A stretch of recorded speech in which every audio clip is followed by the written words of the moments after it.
2022. We have 12 bills for review for public hearing, and we have 13 speakers signed up. So one per bill, basically. With that, I'm going to move immediately to the public hearing.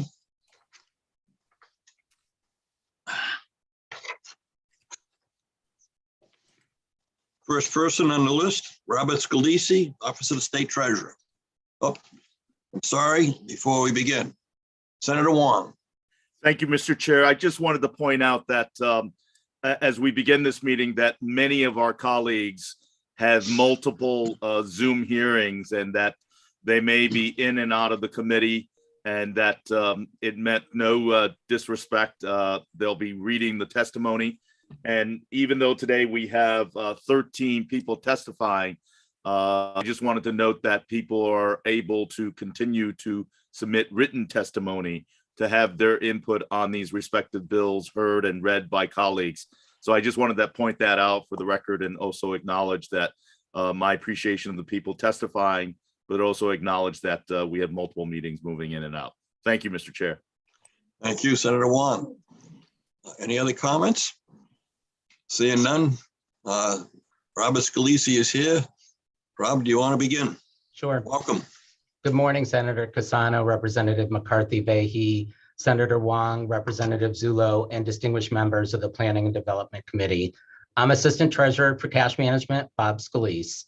Unfortunately, Treasurer Wooden had a conflict today, so I will be summarizing the Treasurer's written testimony in support of House Bill 5363, an act concerning the process of land record recording fees. The bill is simple. It's transferring responsibility for processing land recording fees paid by each municipality from the Office of the Treasurer to the Department of Administrative Services. As you know, town clerks collect a recording fee for a variety of different ownership or sale of personal property. There's some background and history in the written testimony, but I'd like to focus my time today on why this is necessary and would be more efficient for both the state and municipalities. To be clear, this is the only instance where the Office of the Treasurer is responsible for processing direct payments to the state for any constituency, including municipalities. Typically, the processing of payments to the state is handled by the agency most closely aligned to the payment, and the Office of the Treasurer is responsible for overseeing the banking and accounting on the back end. While payments may often be made out to the state treasurer, the processing lies with the agency. Under the current system, municipalities manually calculate and transmit the fee via check, which is often processed manually by Treasury staff. This system not only takes up time and resources for both municipalities and our office, but may lead to errors in calculating the proper remittance. The responsibility for processing these fees would be more appropriately placed with an agency that has experience and the ability to efficiently process direct payments. Thank you for the opportunity to testify today in support of House Bill 5363. I urge the committee to act favorably, and I'm very happy to answer any questions you have at this time. Thank you, Mr. Scalise. Are there any questions of Mr. Scalise? Representative McCarthy-Vahey, Madam Chair. Thank you very much, Mr. Chair. Good morning, everyone, and good morning, Mr. Scalise. My question is, was this proposal made in conjunction and with the support of the Department of Administrative Services? It was not. We have partnered with them in the past to implement other processes, but this one has not. So I guess my follow-up question is, who would it be at DAS? So you're saying you have had no conversation with them about this. This is just something that seems logical on its face for certain. Correct. And if you've had no conversation with them, who would be the point person there to be talking with about that? I would have to get back to you on that. I'm new to state service from July. I don't know specifically the person, but we have partnered with them. My understanding is this office has had conversations with them on this topic before, but again, with changes within agencies, I'm not exactly sure, but we can get back to you on that. That's very understandable given some of the transitions. So I look forward to just making sure we're having conversations on both ends of the equation. Thank you very much, Mr. Scalise, and thank you, Mr. Chair. Thank you. Thank you for your question. Are there any other questions? Seeing none, Mr. Scalise, thank you for your testimony. Thank you for your time today. You're welcome. On deck, next is Ken Giardin from the Yankee Institute, followed by Steve Mendick. Good morning, Senator. Thank you. Representative McCarthy-Vahey, members of the committee. Thank you for allowing me to participate this morning. I'd like to begin by applauding this committee for introducing HB 5362. This is the bill that will set a standard in state law, allowing, among other things, public participation in local government proceedings. You're tackling a long overlooked and very important issue. Connecticut has historically had a presumption of participation. It is in the state's DNA going back centuries. We still have town meetings today as a decision-making procedure in some of our smaller towns. States have interestingly struggled with this question because they've had to turn it over to a lot of courts and administrative agencies to decide just what their open meetings laws do and don't guarantee for people. So for Connecticut to be putting pen to paper here is a very good and very overdue thing. Turning to SB 326, this is the response to the governor's proposal for a state takeover of the car tax. I want to say this 326 is a real good faith response to what the governor put forward. What the governor was proposing had a lot of problems, chiefly the fact that it was planning to spend something in the neighborhood of $160 million per year in perpetuity. Your approach in this committee is a much better way to take the edge off a very long-standing public policy problem. It's a lot more realistic. It still has a few issues I would like to highlight, and these will be highlighted more at length in my written testimony.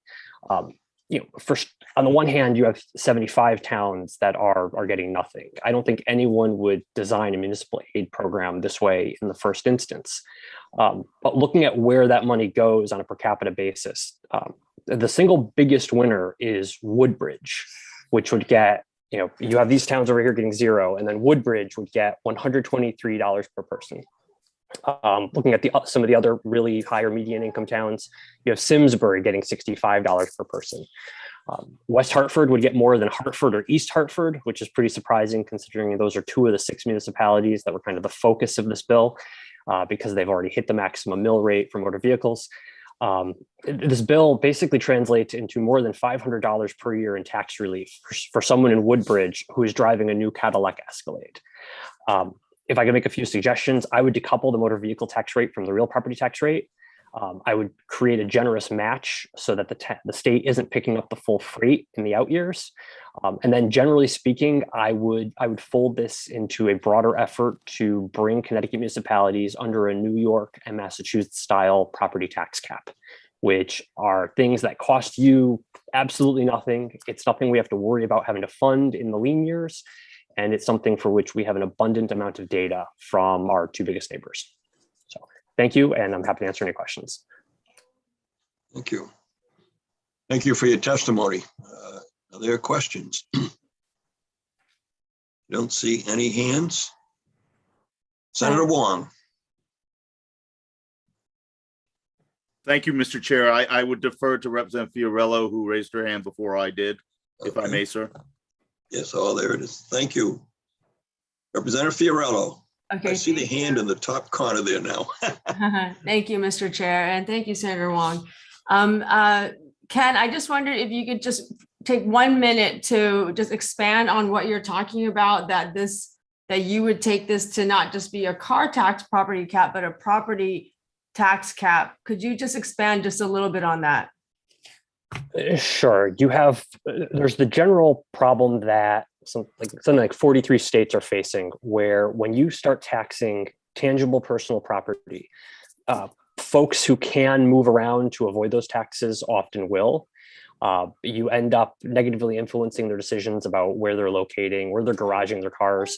For the places who have the highest taxes, like Waterbury, we anecdotally hear about businesses moving their cars outside the city, so the city gets nothing. If we're looking at property taxes holistically, you generally speaking want to move away from those sorts of taxes, one of the best ways to do it would be basically to bake it into an overall cap on how much your levy can change. In that your levy is going to go up from normal growth and development on as more and more stuff comes onto your grand list. What you could do is say basically that any kind of that any kind of growth needs to be realized on your real property side of things rather than increasing what you're taking from motor vehicles. Now, I'm trying to bake a lot into one sentence here to try to be mindful of the committee's time, but there are ways to essentially restrict the growth that helps migrate away from this. I mean, this is a long-term problem we've been talking about since 1994 in one form or another, if not earlier. But if your best bet would be to look at putting constraints on how much the revenues can grow and moving away from the motor vehicle tax. Okay, thank you, Ken. Thank you, Mr. Chair. Thank you. You're welcome. Senator Wong, you were next, I believe. Thank you, Mr. Chair. Two questions, Ken. Thank you to you and to the Yankee Institute for your work in public policy. I'll begin my first question on the public comments in the meeting. And obviously it ties into the General Assembly as well. I wanted to tie it into the bill that you may not have addressed in regards to the study that we're going to undertake on legal notices through the internet. From one part of transparency is obviously the opportunity to be able to speak, but one of the bedeviling concerns I have is our municipal concerns on cost in posting of notices and going to the internet. We have a bill that addresses it in a study basis. Could you offer some thoughts on how we can get a compromise of increasing accessibility and transparency, but at the same time reducing some of the cost burdens on our municipalities? I think you're describing one of the underappreciated sacred cows of local governments. That is to say, Connecticut is not alone in this. We have a lot of notice requirements that go back many, many years. And what this ultimately boils down to is like, why do you hate local newspapers? All too often. I'd say we've just had a 2-year exercise in how technology can be used to enfranchise people and keep people connected, even when traditional physical means don't avail themselves. And I'd have no problem with going entirely to the digital notification method with some basic accommodations for requiring printed material go to a library or something like that or posted. I think local governments incur way too many costs from Hartford unnecessarily, and this is probably one of the textbook examples of ways that you could deliver meaningful mandate relief. Thank you. And would you have any suggestions on the counterpoint as we reevaluate this bill and consider a study how we can make sure to increase and ensure access to everybody, because not everybody has the broadband access? I'll tell you, to be quite honest, I haven't looked at enough states. I have some experience, some limited experience to know that it is a widespread problem. I couldn't tell you who's doing it the absolute best though, but I could definitely get back to you on that. Well, I hope you don't mind that I brought it up and brought it more to your work plate, but I would welcome the Yankee Institute insight into that, because it is an issue that bedevils us, the balance that we need to strike. My second question is related to Senate Bill 326. You addressed it. It is an important taxation relief issue with the burden on our municipalities, the inequity between certain municipalities based upon differing mill rates. But first thing first, I don't know if a lot of people fully understand that this is motor vehicle funds that goes to our municipalities, and that our municipalities utilize these funds for their budgeting process. Could you clarify in regards to that from your expertise, that a little education that the motor vehicle tax, even though it's assessed by the state, goes back to our municipality? And if I remember it, long time ago, it was supposed to be grandfathered for a certain period of time, but obviously it's not going away. That's one part of my question. The General Assembly has definitely toyed with the dial on this one a lot, going back to 2015, and they've talked about doing it for literally generations at this point. Essentially, Connecticut, besides taxing real property, taxes subjects motor vehicles and personal property, so this can be manufacturing equipment, big, heavy capital stuff, to the local mill rate. The General Assembly, going back several years, has tried to put a cap on the motor vehicle tax, partially because there have been anecdotal instances where if the rate gets too high, it starts to push businesses that have options about where they can garage their vehicles to pull out of places. Waterbury is a great example of this, because without a state cap, the motor vehicle mill rate would be something like 60. The states exacerbated this, frankly, by keeping the mill rate on motor vehicles tied to real property. I think you have a lot of mayors and first selectmen who would like to innovate and try to go down. One funny thing that's come out of this conversation about having the state lower the lid from 45 to 29 is you have these mayors out there saying, stop me before I tax again. Now, that doesn't necessarily require the state to come in with $160 million a year, as Governor Lamont has proposed.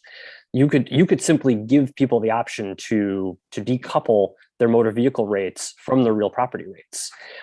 These folks already have an incentive, and I don't want to sound like a Laffer curve disciple here, but there's a likelihood that some of these mill rates, some of the receipts in some of these places would go up if they brought their mill rates down a little bit. Thank you. And as you mentioned, it was perhaps 3 years ago that we did try to kind of an abbreviated mill rate reduction on motor vehicles for certain municipalities with the promise of funds. But we are also hearing stories that 3 years later, some of these municipalities have not been reimbursed for the promised funds. And I know that the governor's proposal through this bill is promising money, but we have an incredible surplus right now, but also an injection of ARPA money. What happens when that gets instituted and 2 years down the road, our municipality is again shortchanged on that promised funding with this reduction? What do you say to that? And are there still communities that have not been reimbursed as promised for the motor vehicle reductions from 3 years ago, 3 or 4 years ago, I remember? I can't speak to the accounting mechanics on reimbursements. I would take your word for it, Senator. But I would say that I don't know if Connecticut's had a meaningful tax relief program that has survived longer than a typical household pet. I mean, we have been on this roller coaster going back to the 80s, where we find the new shiny object, things are good, General Assembly scrapes the change out of the couch, we put the program in place, we hit a bump in the road, and we hit bumps in the road in a big way routinely because of how reliant we are on financial activities, chiefly coming out of New York City. And when we hit those roads, the first thing to get cut, the easiest dial to turn, is whatever property tax gimmick got cooked up during the two prior elections ago. So going down this path where you are guaranteeing anything on a sustained basis is not prudent. You cannot promise $160 million a year to these communities in perpetuity, which is why this committee deserves credit for looking to do more of a taper than what the governor had proposed. Well, I appreciate that insight, and thank you very much. And in all fairness, in a truly bipartisan basis, I would offer this, that Democrat and Republican governors have toyed with this idea in the past history of this recent history in the state. So it's fair game, and obviously it's a methodology utilized by both parties' executive leadership. So thank you very much for the indulgence of the multiple questions, Mr. Chair. And thank you, Ken, and the Yankee Institute for your work on behalf of the community. Thank you, Senator Wong. Representative Zullo. Thank you, Senator, and good morning. Thank you for the time to ask a couple questions, and thank you, Ken. Just very briefly in follow-up, and you may have addressed it, but we've noted that the reimbursement from the state tapers off 20% each year. Did you happen to comment, and if not, can you, on where the towns are expected to make up that difference in tax revenue as that state aid tapers off? That has not been prescribed, I think, by anyone. And I'd say this committee has probably been more realistic, recognizing that there's going to be a gap. whereas as opposed to the state saying this money is going to be here forever until it isn't. There would be, under this approach, there would be, you would be limiting how much these folks could take in. Motor vehicle averages, I think, 8% of grand lists statewide. I'd need to look and see what the distribution is for the most affected communities, but it's nothing to sneeze at if you're going and chopping off that top 30% or 35% of that money coming in.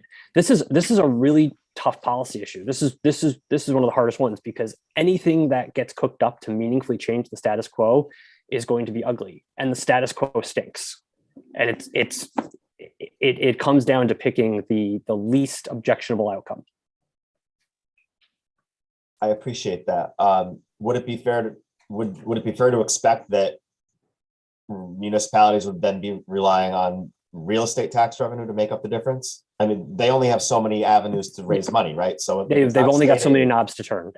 Absolutely, they would be long term.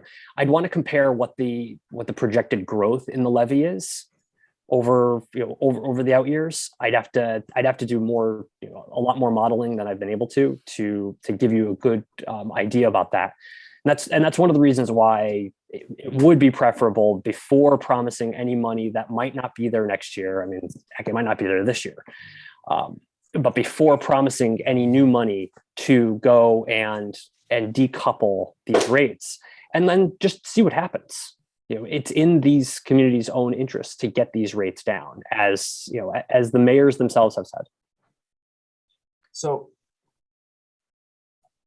you had mentioned that the tax relief, I think, was it somebody in Woodbridge, would be relatively meaningful, it'd be something like $500 a year.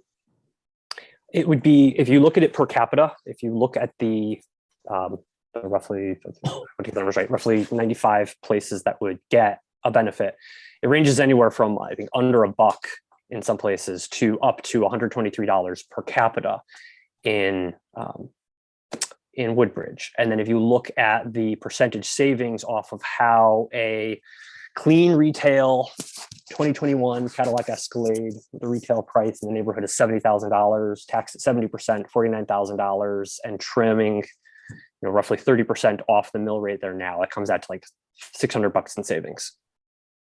So does that take into account, is that only on the motor vehicle side, or are you forecasting, projecting some kind of increase on the real estate side? Like, I get it that they're going to save the money on the motor vehicle, but they're garaging that motor vehicle somewhere, most likely owning a real estate property, a piece of real property. So if the mill rate on the real property goes up, are they really saving anything?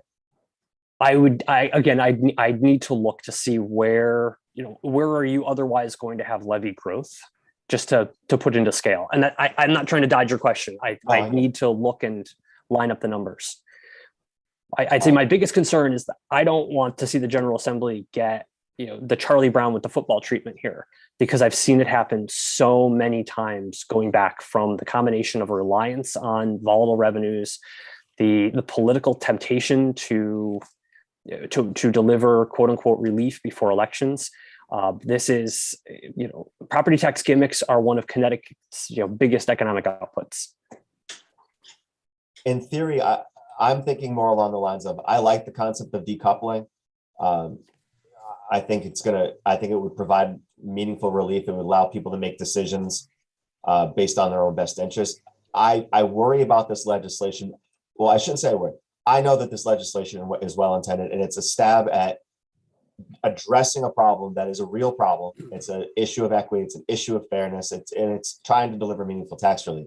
For a town like mine, I'd be curious to see if we fall into that list of municipalities that would save, that being East Haven.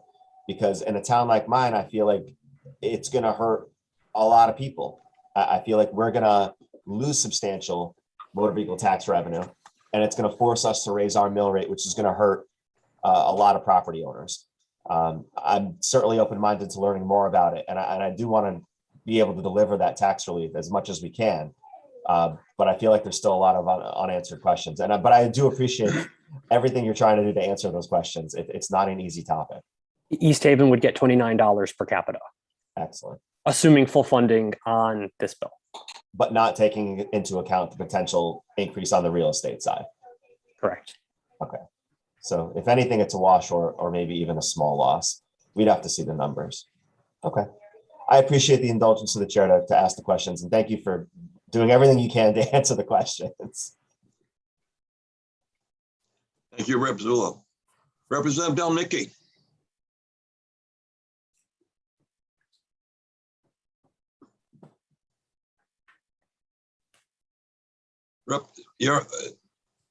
Representative Del Nicky, you're on mute. Yep. Sorry. You're following me. Good morning, Senator, and good morning, Ken. So it sounds to me like you've done runs on virtually every town in the state of Connecticut. Is that correct? Yes, notwithstanding the gaps that were just highlighted to me about the other side of the ledger. Okay, then I'm going to ask you, what's your per capita for a town like South Windsor? Because I believe we're at 37.8, as I recall. If I could, I appreciate the latitude here. That would be 70. Looking strictly at what the state would be paying in added aid, that would be $72 per capita. If I can give a quick caveat, these are fiscal. I used the fiscal 2020 grand lists because those are the most recent with the fiscal 2022 mill rates. So looking at the differentials that are used in the bill, but I had to use a slightly older base. So this is in the neighborhood, but not surgical. So it's interesting. We had a proposal a number of years ago, virtually identical to this. And the first thing I heard from folks were the seniors that immediately were pointing out the fact that they did not have a fancy car. They didn't have a Cadillac Escalade. They didn't have anything like that. And there were folks that were living in the McMansions, for lack of a better term, did. And they were concerned about the burden that they would be bearing that the other folks wouldn't be bearing and how unfair that was. And how would you address that? I would, if I were Emperor of Connecticut, I would not be doing this in a vacuum. I would be trying to do a lot of incremental fixes at once that wouldn't have these sorts of silly extremes, if I can use a non-technical term. I would be looking at the whole problem, because I know this committee is also looking at the way that the car taxes are calculated. And there are, obviously that's an issue that needs attention, where I don't have expertise or authority to go and weigh in on that. But we have questions about whether communities should be doing these split mill rates. We have questions about whether we should be taxing tangible personal property. What should the floor be on that? Whether how we should be doing these motor vehicle taxes. You have broader questions about how this money gets used and how it should be getting potentially programmed for more, specifically for infrastructure purposes, if we are going to be taxing motor vehicles.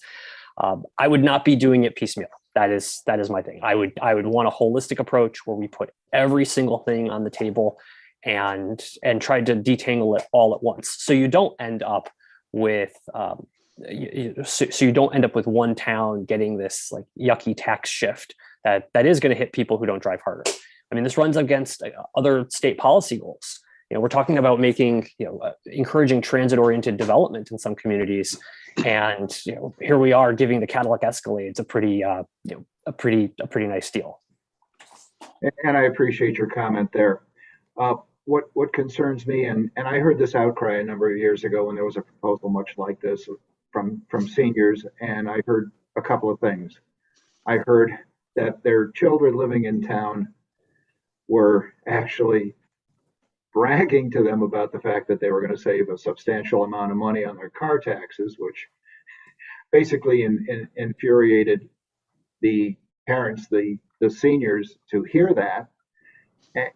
And secondly, many seniors are property rich in the homes, and they've worked hard, they've scraped to get by, they pay their taxes, and now they see the specter of the home property tax going up as the money from the state of Connecticut is phased down, and it's almost like a guaranteed increase is going to come every year.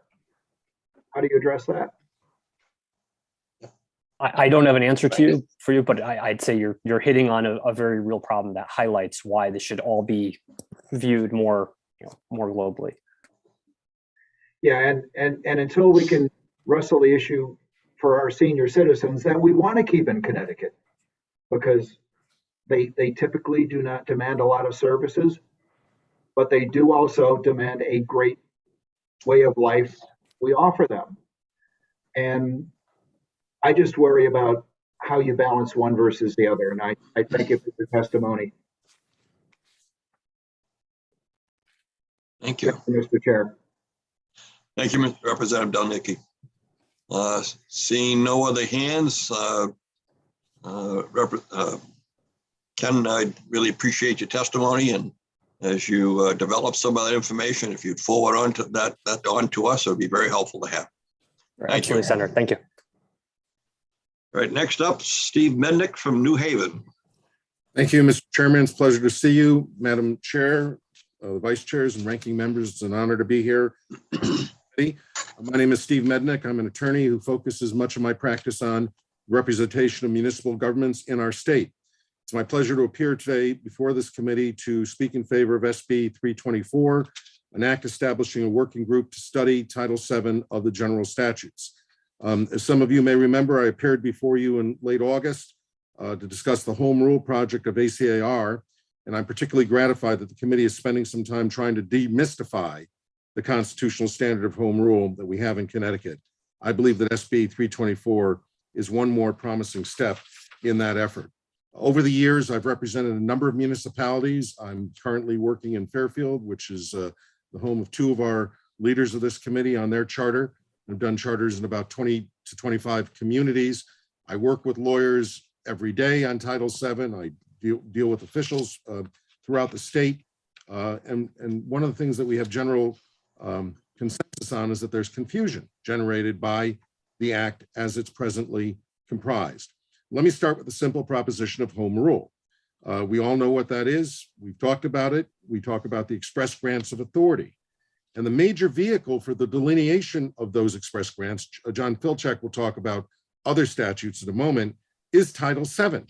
But when you review the contents of Title VII, you don't get to the enumeration of municipal powers until you get to Chapter 98, 148 sections into Title VII. That's where you first confront the scope of municipal powers, the delineation of powers and authority of local government. You don't get into charter revision until 187 sections into Title VII. What you have is just a number of different items that are useful and important to be there. I'm not saying these sections shouldn't be there, dealing with constables, dealing with assessors, dealing with tax collectors. But those sections are mainly for communities that don't have charters. We don't hit the charter towns until you go into almost 150 sections into the title. So from my perspective, this study is not about policy. It's not about changing a word or modifying policies. It's about reorganizing the title so that the members of the public officials, and even attorneys and judges who have to look at these statutes from time to time can make sense out of a title that is supposed to be the fountainhead of power and authority for the conduct of local government. I see the task of the study group as critical to increasing access and understanding of the foundational rules for local officials. I'd like to recommend two changes in the current draft bill. One is I really think that the bill should be assigned, the working group should be assigned to your committee.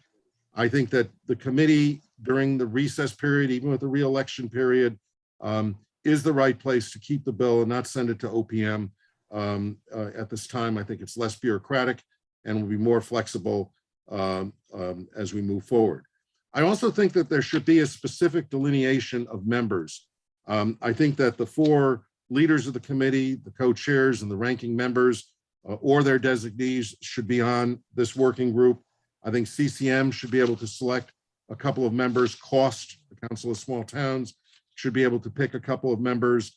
That the Connecticut Association of Councils of Government should have a couple of members. That the chair and vice chair of the ACIR should be on the committee, as well as the Undersecretary for Intergovernmental Policy and Planning from OPM. Those are organizations and municipal officials, state officials that work on these issues. I think that they would be terrific members of the group. One of the exercises, and I'm about to conclude, that I run by charter revisions is simply sometimes just reorganizing their charter. That's all that may be necessary if your charter is organized haphazardly, alphabetically, or like an index. Just organizing a document can allow it to breathe and allow the governing officials to work with it more effectively. Title VII needs to breathe, and I believe that this working group is a good starting point, and I hope that your committee will advance this bill. Thank you very much. Thank you, Steve. Other questions? Senator Wong. Thank you, Mr. Chair. I believe I was slow to the draw. I will defer to Senator Needleman, who raised his hand before I did, if that's okay, sir. Absolutely. Senator Needleman, welcome. No, you're up, Senator Wong. We were timed the same, and you got it there first. Always happy to defer to the Chair of Energy. Mr. Mendick, first and foremost, thank you very much for your work on the charter revision in Fairfield. Your work has been arduous, if nothing else. But I'm reading through. Did you submit testimony? I did not. I will provide you with a written testimony. I just gave you my testimony, but I'll be happy to provide it in writing. Please do. And could you also include suggestions in regards to the membership of this work group? And I'd love to be able to get your perspective on the broad, 360-degree evaluation of shareholders' input in crafting this work group. So that was my only ask. And thank you for your presentation, and thank you my for pleasure, your work. sir. And it's an honor working in Fairfield. I spent 4 years of my life as an undergraduate in that town, so it's really wonderful to be back there doing some work on your charter. You're always welcome back. It's a beautiful town. So thank you, Mr. Chair. Thank you, sir. Thank you, Senator Wong. Senator Needleman. Thank you, Mr. Chairman, and I appreciate your testimony, Steve. You are a pretty well-known expert in municipal law, even though we've argued at times, but that's what it's all about. So I'm the one who actually put this bill in, to be clear to the rest of the committee. And the genesis of the bill for me stems from my being a first selectman in a state statute town. I will tell you that the state statute towns operate with the most convoluted municipal structures. Everybody that walks into my town hall thinks that I'm in charge of the town as the CEO, when in reality, there are probably 12 other people in the town hall that I have no power over and don't report to me. I think that the statute itself hasn't been significantly upgraded since the time of almost pure government by volunteer. And I just think while keeping the independence of boards and commissions and respecting the role of everybody that works for municipal government, it's really, really important in the modern era to have a structure of municipalities that actually is compliant with the law, that creates points of responsibility and authority, which is severely lacking right now. I know in towns I represent, and in the past in Essex, there were board and commission members who stayed on boards for 25 years and actually thought that they were running the town from the Board of Finance or for the zoning commission. A key example here is the zoning enforcement officer. Who does that person report to? Technically, according to statute, it is the zoning commission. We've had battles here where the debate between prior first selectman and the zoning chair was who was going to hire that person, who made the hiring decision, who did the interview, who reviewed the applications. And we just need to clear this up. Board of Finance is another example of areas where the responsibility for a commission that generally meets once or twice a month to put together a budget doesn't make a lot of sense when most towns have CEOs, first select people that have finance people there.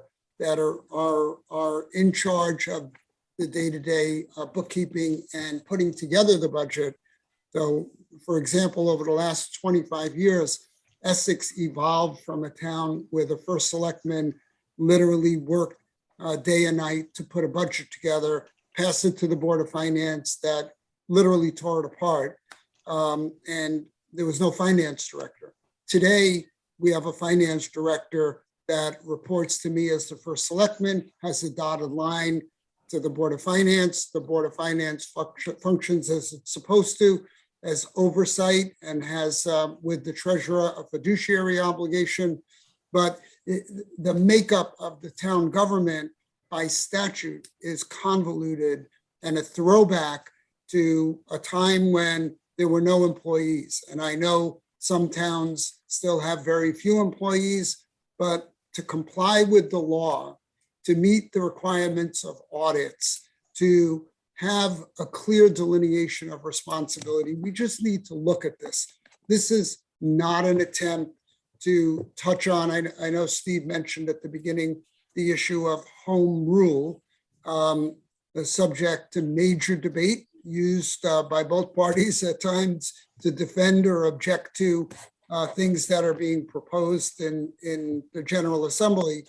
I don't want to really dive into touching that. This is, as Steve said, a look at the structure of that part of Title VII that allows the municipalities to work in a sensible way, so people know who's in charge, and that by virtue of just being on a ballot or being in a majority party and getting elected to positions, it doesn't undermine the structure of the town government, which happens literally all the time right now. So that's the basis of the bill.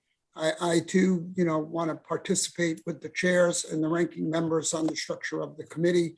I don't necessarily think that it's best suited to be an OPM, but I suspect that that was just sort of a form that came out, and I apologize for not having been more involved with discussing this with the chairs and ranking members. So this should be bipartisan. We have a great opportunity here.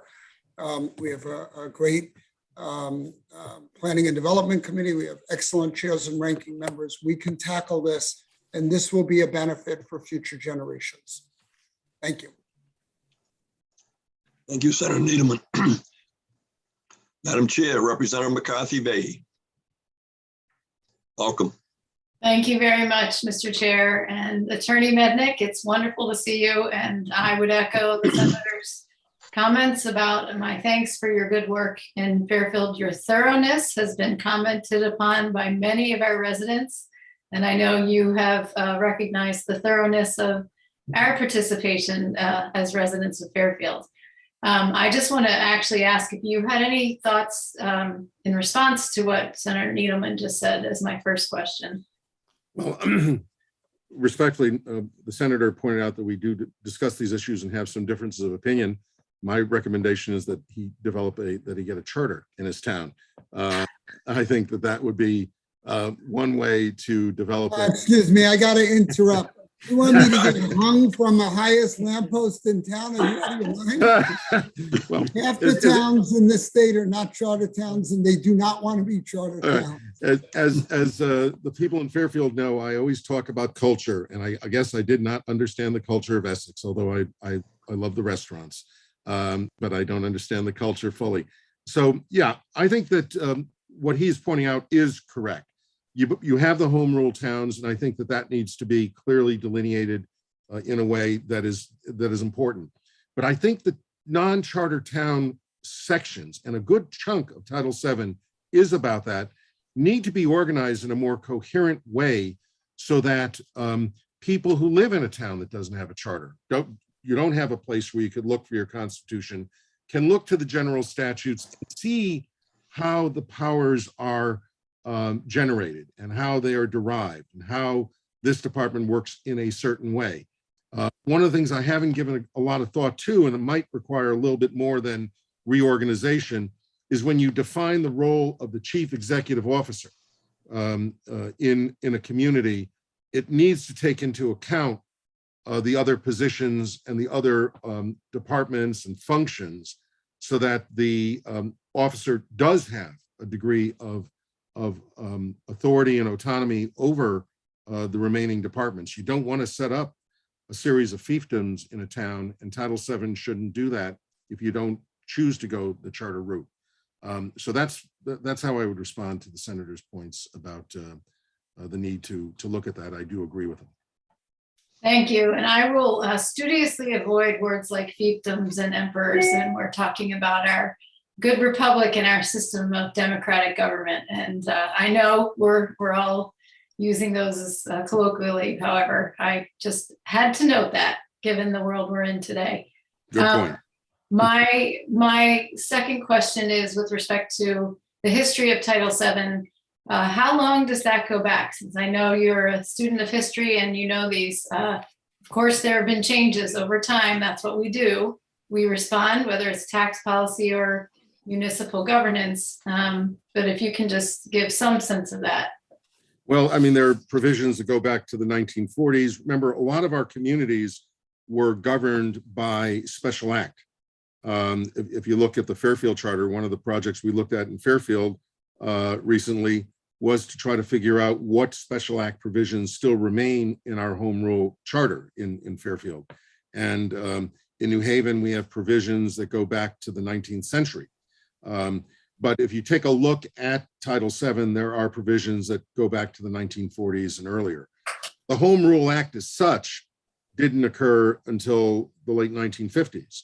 And Article 10th, which addressed home rule, I mean, it's interesting the statute came before the section of the Constitution wasn't adopted until 1965. So most of these provisions, if we go through them, probably are post-1957 provisions. But then some of them may not be. I haven't delved into it that deeply. I guess, thank you, Mr. Mendick. I did not mean to interrupt you. I suppose that's part of the purpose of the study would be to look at some of that.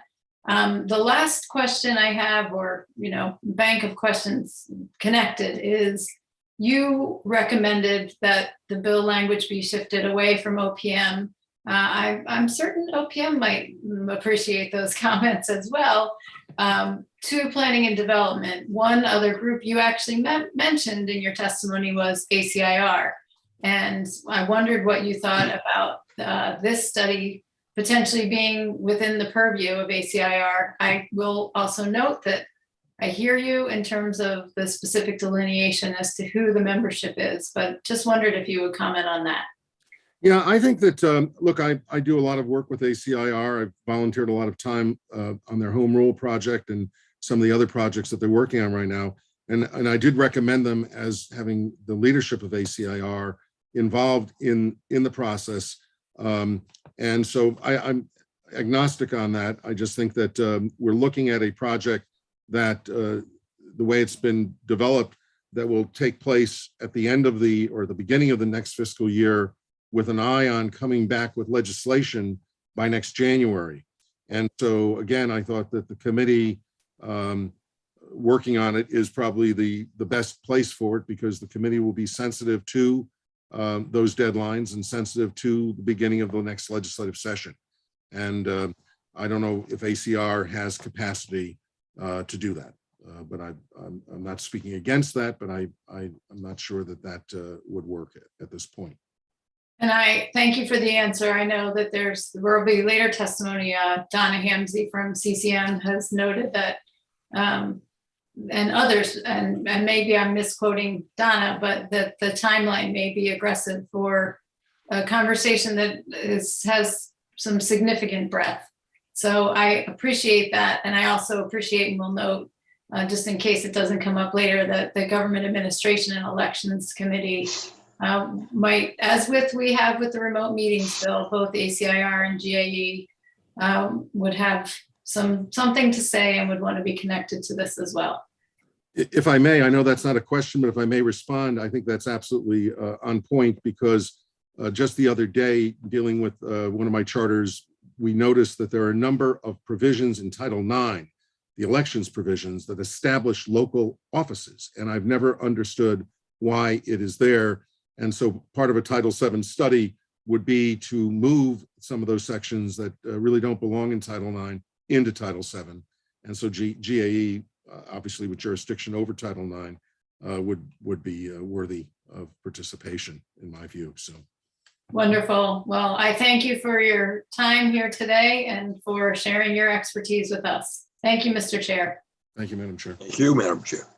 Representative Goupil. Welcome. Thank you, Mr. Chair. And thank you, Attorney Mendick, for speaking today regarding this issue. I'm going to also comment to Senator Needleman's feelings regarding the municipal charters and potential areas that we definitely need to review and or amend and find some agreement across the state on them. A lot of the existing charters that are adopted by towns really do funnel out of Title VII and the framework of that. And one of the areas that is missing or we really need to delve in is ethics, and making sure every commissioner, every councilman has some ability to understand what their responsibility is in line with ethics as it pertains to their role on a municipal board. I don't know if that was something you're looking to touch on within your considerations. Is that a question for me? That was a question, sorry. Yes. Okay, I thought you were addressing Senator Needleman. No, I was just pulling from some of his comments. Obviously, the authority for setting up ethics boards is in Title VII, and in fact, it's quite interesting because ethics boards are among the unique municipal entities that have subpoena authority because of the subpoena authority that's granted in Title VII. Local city councils and boards of aldermen, boards of RTMs do not have subpoena authority, but ethics boards do. I don't know the answer, whether or not there should be a statute under the ethics component that would mirror provisions that I draft for charters that establish ethical standards for local officials. It's not something I've thought about. I think about it in the context of a charter where you want to have a constitutional standard for holding local officials accountable from a point of view of conflict of interest and disclosure, et cetera. You might want to have a general standard in the general statutes under Title VII, probably in the section that deals with ethics.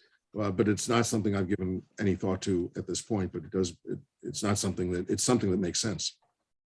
I've encountered a few other municipalities who have struggled with it over their time, going through the process, and keeping in mind that a lot of your commissioners, board or commission members do move along, some are 2 years, some are 4 years, sometimes they don't serve out their full term. So that understanding what is compliant under an ethics rule is sometimes vague to them, and the training is always lackluster as well. So that's been one of the concerns I've heard.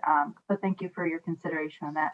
The other area which I did want to raise, which I know Senator Needleman touched on to some extent, was the implications of lacking of understanding with the human resource component. And what is the roles and responsibility of different department heads and or the CEO of the municipality in regard to the hiring process, and when it comes to boards and commissions, that definition could definitely use some strength within it, because there has been confusion in my municipality alone when there's hiring taking place and people's understanding as to their role, whether they're supposed to be investigating new employees and delving into their background, or whether or not that is solely the function of the CEO or the department head.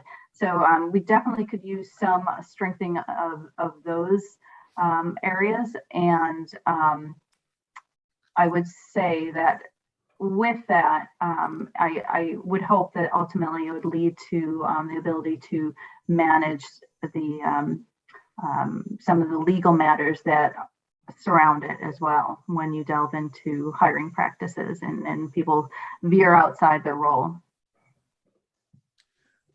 I definitely see that, and I think the point that Senator Needleman was making about the non-charter towns, I think people need to be able to look at the statutes and see what the structure of the government will look like. That you need to make sure that you have something that's a little more cohesive and not a series of bureaucratic departments that are not accountable to anyone, including the elected officials, or accountable to a board that just has jurisdiction in a very unique area and doesn't take a look at the entire need of a community. So that's something that you would need to think about as you reorganize Title VII, to make sure that all of the operational aspects of the government are clearly laid out, and that the authority of the chief executive officer and the legislative body are clearly understood in that context. And that, and again, remember, personnel is a different issue, because personnel could be controlled not necessarily by your statutes or by your charter, but by a collective bargaining agreement, which trumps both your charter, might not trump the statutes. That would be interesting, but it definitely trumps the charter and local ordinances. Absolutely. Thank you, Madam Vice Chair. Thank you. My pleasure. Thank you, Representative Goupil. Representative Smith. Thank you, Mr. Chair. Good morning, Attorney Mendick. Thanks for being with us. Thank you, sir. My question sort of follows a little bit off of Rep. Goupil's initial comment about the sort of charter towns that largely, when they adopted their charters, incorporated most, if not all, of the statutory scheme into their charter. And that's one way that non-charter towns sometimes are able to get to the charter stage, and then down the road have some opportunity to make revisions, move forward.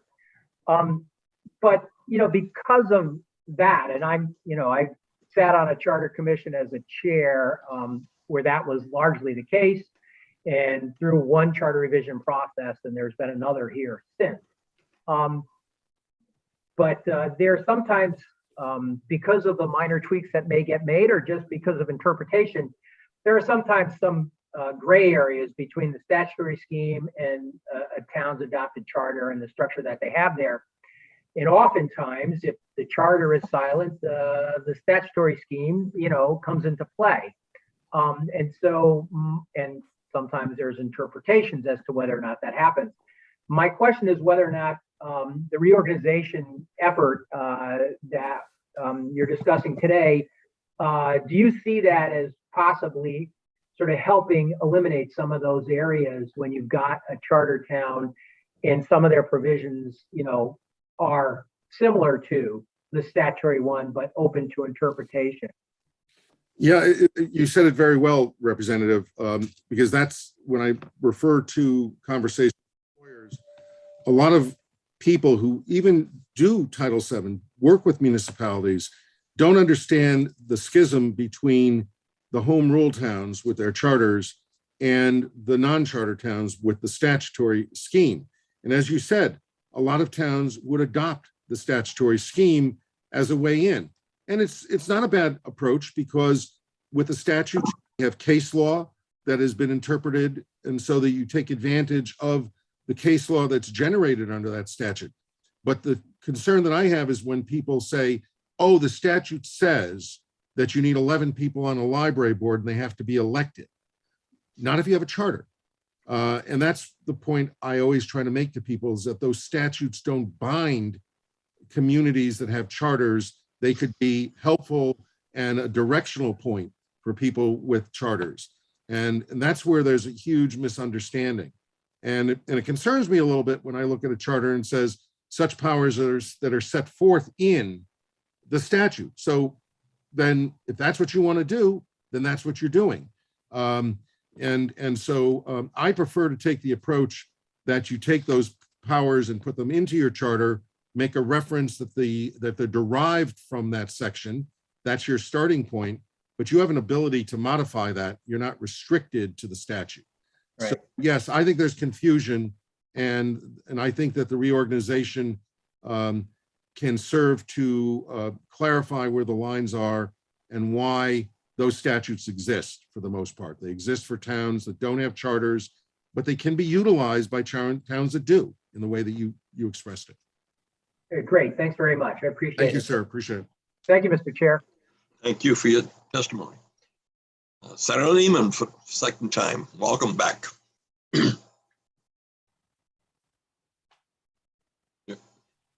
Norm, you're on mute. Sorry, thank you, and sorry I missed your birthday when we did screening. Happy birthday to you, Steve. Thank you.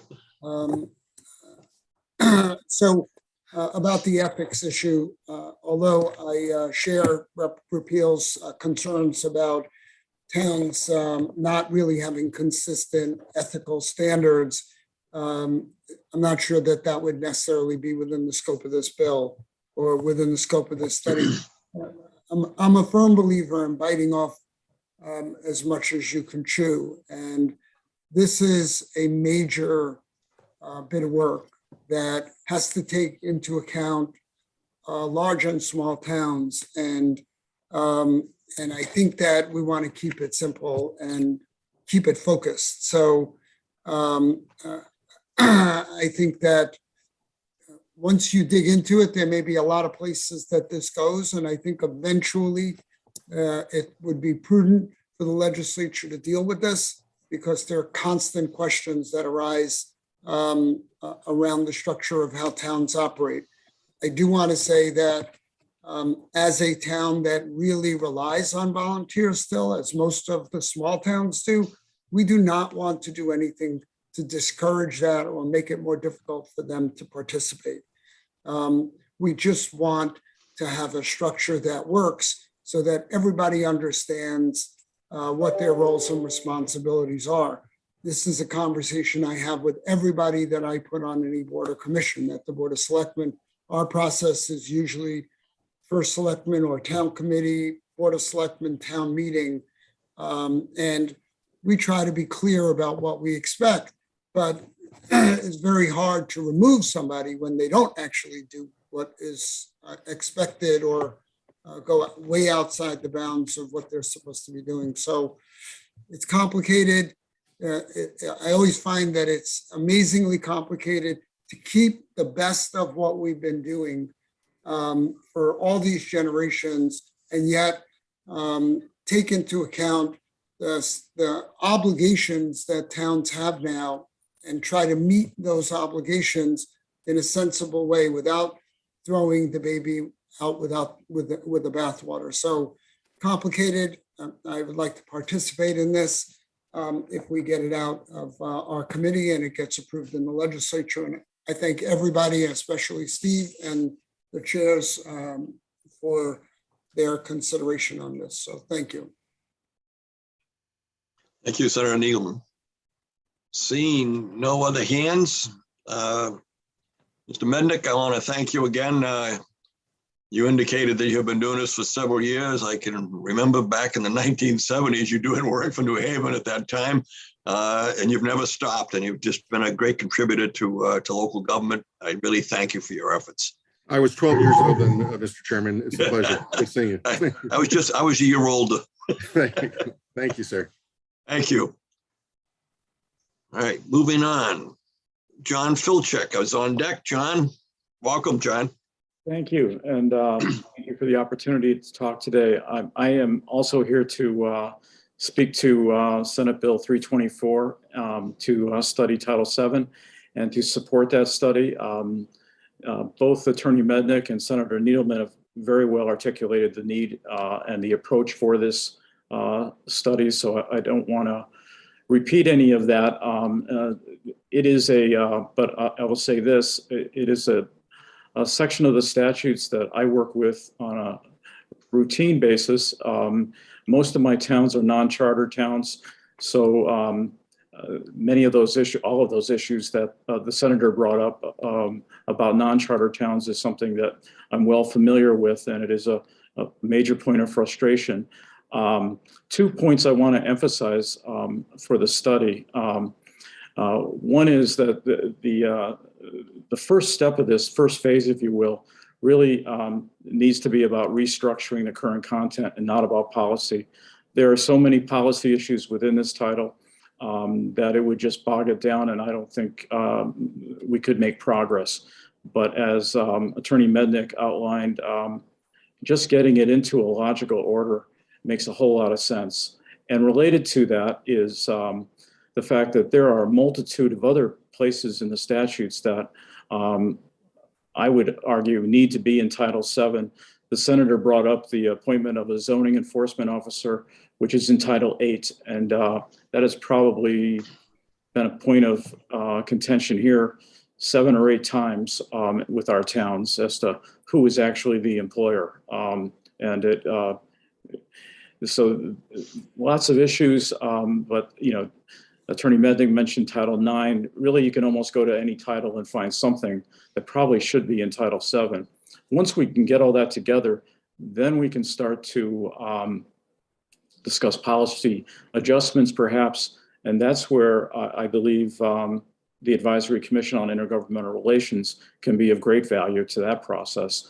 But I think the approach, contrary to what is in my written testimony that Attorney Mendick put forth, that this be directed on a bipartisan basis through your committee is a more appropriate way to go. So I will thank you for the opportunity to testify and answer any questions if you have them. Are there questions of Mr.? Seeing none, John, thank you very much for your testimony. Thank you. Hey, moving on, Donna Hansey from CCM. Donna, welcome.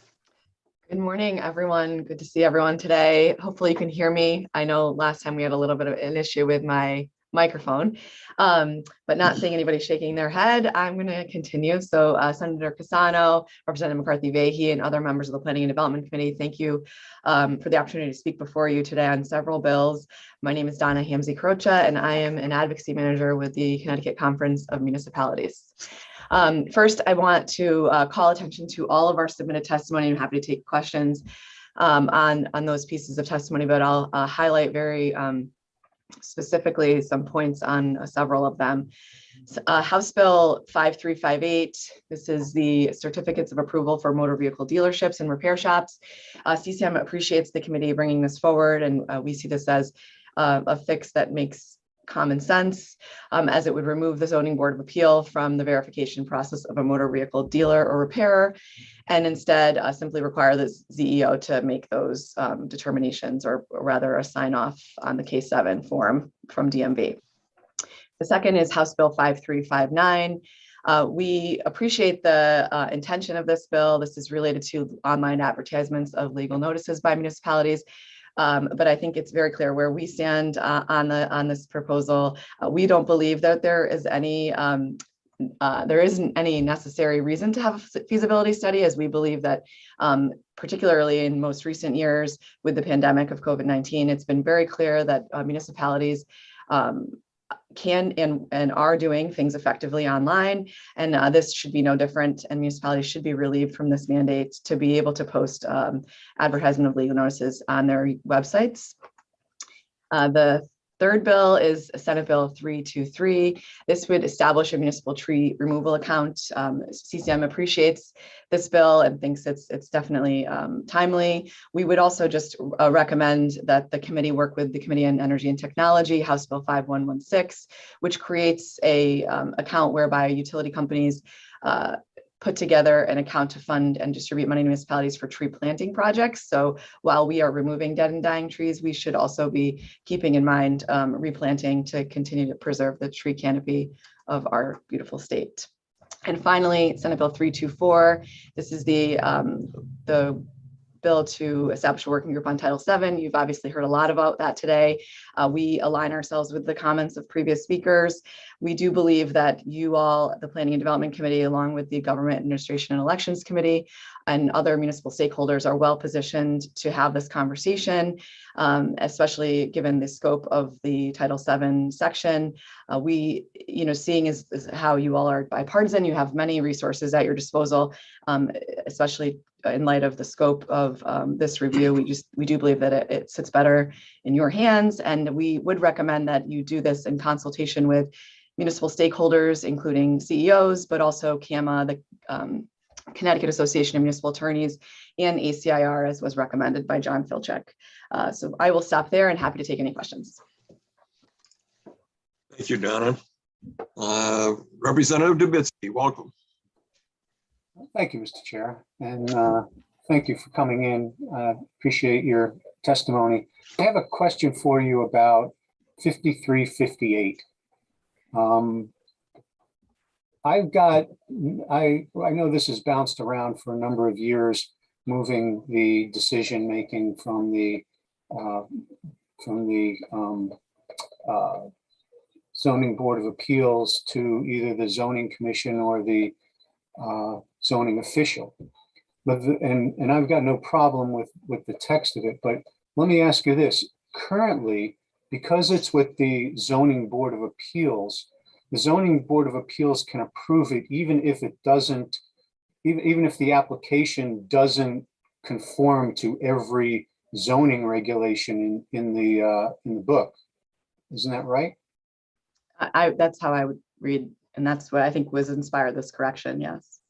Okay. So the zoning board of appeals has the discretion to approve it, essentially de facto giving some type of variance or waiver of some of the requirements in the zoning regulations. But under this bill, under the language, the zoning enforcement officer would be required to certify that the application properly conforms to all of the regulations. So is that, do you think that's the intent, or is it the intent to just get it out of the hands of the zoning board of appeals? So in our testimony, we made the point that we believe that towns have regulations and district maps in their communities to cite where these particular facilities should go already. So in light of that, we believe that the ZEOs can sign off, but what we've said in our testimony that if this is not an already approved location by the Planning and Zoning Commission and the district maps and regulations that already exist, that the Planning and Zoning Commission would be the appropriate town agency to take on that ultimate decision. So, okay, so I've got, let's say I've got a little backyard car repair place, and I'd like to get legal. And typically what I would do is I would go to the zoning board of appeals, and I would put in an application and say, hey, I'd like to operate a legitimate car repair place. Can I get authority? And right now, the zoning board of appeals could say yes or no. Under this bill, I would go to the zoning enforcement officer. And what you're saying is if it's not already in conformity, the zoning enforcement officer could not approve it. Is that right? So I suppose, yeah. I mean, if it wasn't conforming with the current regulations and districts maps of the community for where these businesses are to be cited within the community, or if it has been already decided where they can be cited, that the ZEO could technically not sign off. And in that instance, the Planning and Zoning Commission would take that over that decision, I guess is my understanding, if that answers your question. Okay. Well, how would the Planning and Zoning Commission take over the decision if the operation is non-conforming? The Planning and Zoning Commission wouldn't have any authority to grant any type of waiver or variance, right? So it would still have to go to the zoning board of appeals. Sorry, yes, you're right. So then if there was a variance that was needed, then yes, it would have to go before the zoning board of appeals. But in this case, I guess it's trying to get to the point that when these K7 applications are brought to the municipality, assuming that all things are correct and that it is being cited in a place that makes sense in the community's regulations and district maps, that the ZEO could simply just sign off and that the ZBA does not need to do that. Okay, but if there's anything that's non-conforming at all, it still needs to go to the ZBA. Right? And I don't think I'm not arguing that at all. I think you're absolutely right. Okay, so as the first step, it would go to the zoning enforcement officer. And if the zoning enforcement officer couldn't approve it, then it would still have to go to the ZBA. Right? I think I would agree with you on that. Yes. Okay. All right. Well, thank you very much. Appreciate your time. Thank you for your questions. Thank you. Senator Champagne, welcome. Thank you. Donna, I just had a quick question. Where does CCM stand on Senate Bill 325? Sorry, can you just tell me which one that is? I don't have the agenda in front of me. I have like, It's an act prohibiting the assessment of certain, it basically deals with the fire protection charges and the fact that there's a lot of inconsistencies in the fact that, all towns that, have water lines are being charged for water lines that are on water company property, on private, in certain areas, private property, for dead end streets that don't have fire hydrants. And, the increase in one town in my district was $65,000 this year. And it just keeps, it's pretty outrageous. So these fire protection fees, basically what this bill would do is say, the town should pay for fire protection if those water lines are actually involved in fire protection and they're on town property. Where does CCM stand on that? I hate to not provide you a direct response today, but I would need more time to just review and come back to you after bringing it to my membership. But I appreciate the question, and I will absolutely follow up with you. All right, I figured that this one dealt with all the towns. Thank you. Yep, no problem. Thank you, Senator. Seeing no other questions, no other hands. Donna, thank you for your testimony. Thank you. Have a good day. You too now.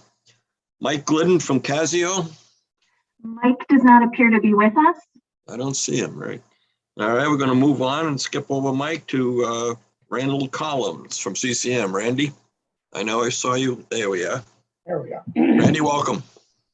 Thank you. It's good to be in front of the P&D committee again. Try to answer do a couple other one other bill that Donna so gracefully allowed me to handle. Here to talk about Senate Bill 326 regarding lowering the mill rate cap for motor vehicles and concerning reimbursements to municipalities for lost revenue. CCM opposes this bill, which would reduce the motor vehicle cap from 45 to 30 mils. It would also create a schedule for the reimbursement for revenue loss. The first year, towns would be reimbursed for 100% of the loss, but then this bill would set that schedule so that reimbursement would be reduced by 20% annually until fiscal year 26, when towns are only provided 20% of the revenue loss. Kind of a contrast, a little bit different than the governor's proposal, which reduces from 29 mils, but would provide reimbursement through the municipal revenue sharing account. Currently, motor vehicle tax revenues amount to over $1 billion in local revenue. Reducing the tax cap to 30 mils, we estimate would cost towns about $160 million in revenue. And most of that impact would be on our urban and distressed municipalities as that reimbursement is reduced. Imposing a 30 mil cap doesn't provide, and not providing for reimbursement for that lost revenue is simply going to require municipalities to shift that burden to our residential and commercial taxpayers, which will have an increase, cost in housing. It will impede economic growth that we sorely need as we're looking to rebound from the COVID pandemic. Furthermore, as I said, this doesn't reduce the costs for towns to provide essential mandated services. And when we shift that burden from motor vehicle to residential and commercial, it's disproportionately going to impact residents that are living on fixed incomes, our elderly residents that might have one car, an older car because they don't drive as often, and also have a disproportionate impact on our working poor and some of those in the urban areas that don't have a car to offset that revenue. We've looked and said, CCM, we understand the motor vehicle tax is unbelievably probably the epitome of the regressive nature of property tax system, but that is the system that currently municipalities are forced to rely on. And rather than look at one piece of the property tax system, we would look to work with the committee. We've argued for this thing that we do need to have comprehensive reform, which would include, diversifying local revenue, allowing municipalities greater ability to reduce costs, encourage savings through, regional collaboration. Comprehensive reforms as this would probably be a better way to reduce the overall reliance on property taxes, encourage economic growth, and provide meaningful relief to all of our taxpayers. And as I said, just wanted to make a comment that I know that the Massachusetts property tax cap was brought up earlier. And that's something I know I discussed in the finance committee last year. And Mr. Collins, you have 10 seconds remaining. It'd be an interesting thing to look at. There are a number of provisions within that would have to be taken into account before we move forward. So thank you very much, and happy to answer any questions. Thank you, Randy. Questions, Representative Delnicki. Thank you, Mr. Chair, and Randy, thank you for coming forward.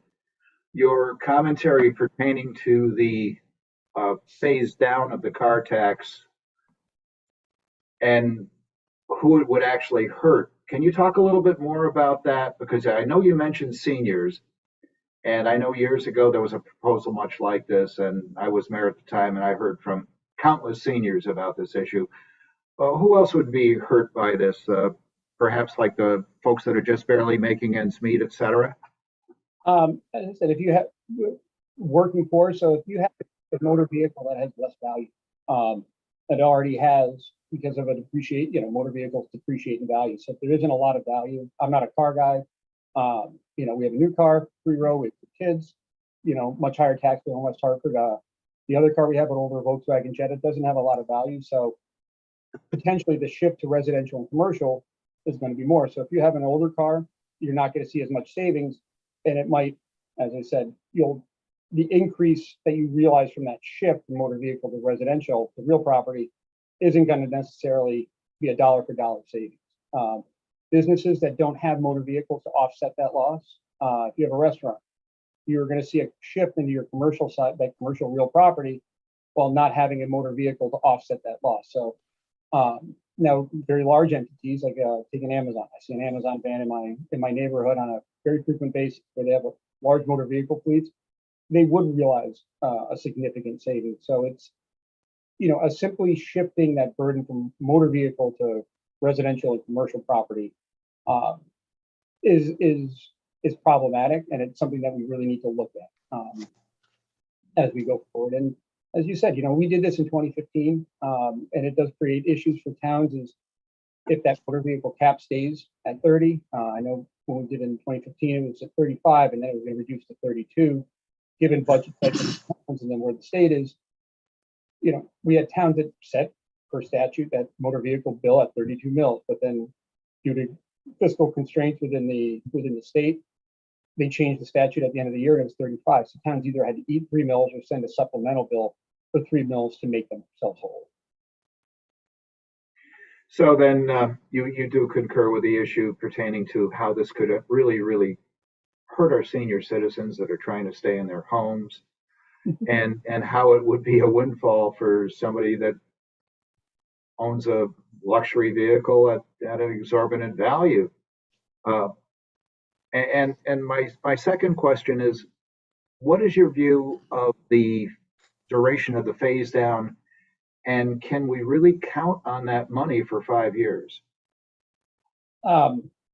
Even I know when OPM was presenting the budget before the revenue projections before the finance committee at the beginning of the session, Senator Forrest asked, what is the sustainability of these changes and of these cuts that are being and reimbursements that are being proposed?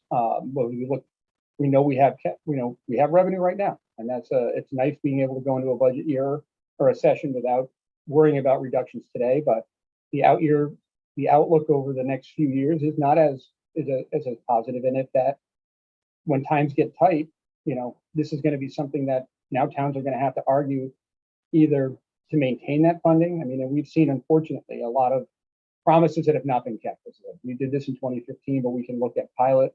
We're happy to get additional pilot funds last year, but they're still underfunded. And before we start to create new programs, could we look at fully implementing and fully reimbursing the existing programs that are on the books? So then, is it safe to say we should meet our existing obligations 100% before we go on something else? I would think that would be the better way to do. I know just in my own household, as I have bills that I have and outstanding and debts and loans and whatnot, rather pay those off before I assume new ones that are just going to add on to that burden. And as municipal officials, representing mayors, first selectmen, town managers, the last thing we want to have to do is come up here and argue to be able to increase a motor vehicle cap to meet our demands. As I said, this doesn't reduce our costs. It doesn't reduce the unfunded mandates that we have. We have bills we have to pay, and we are largely restricted to the property tax with a few other fees, and then state aid that it fluctuates widely from year to year, budget cycle to budget cycle. Well, I appreciate you coming forward with your testimony, and it's a lot to digest there. And again, I appreciate your statements pertaining to this and how it could have an unintended consequence. Thank you. Thank you, Mr. Chair. Thank you. Senator Champagne. Good. Yeah.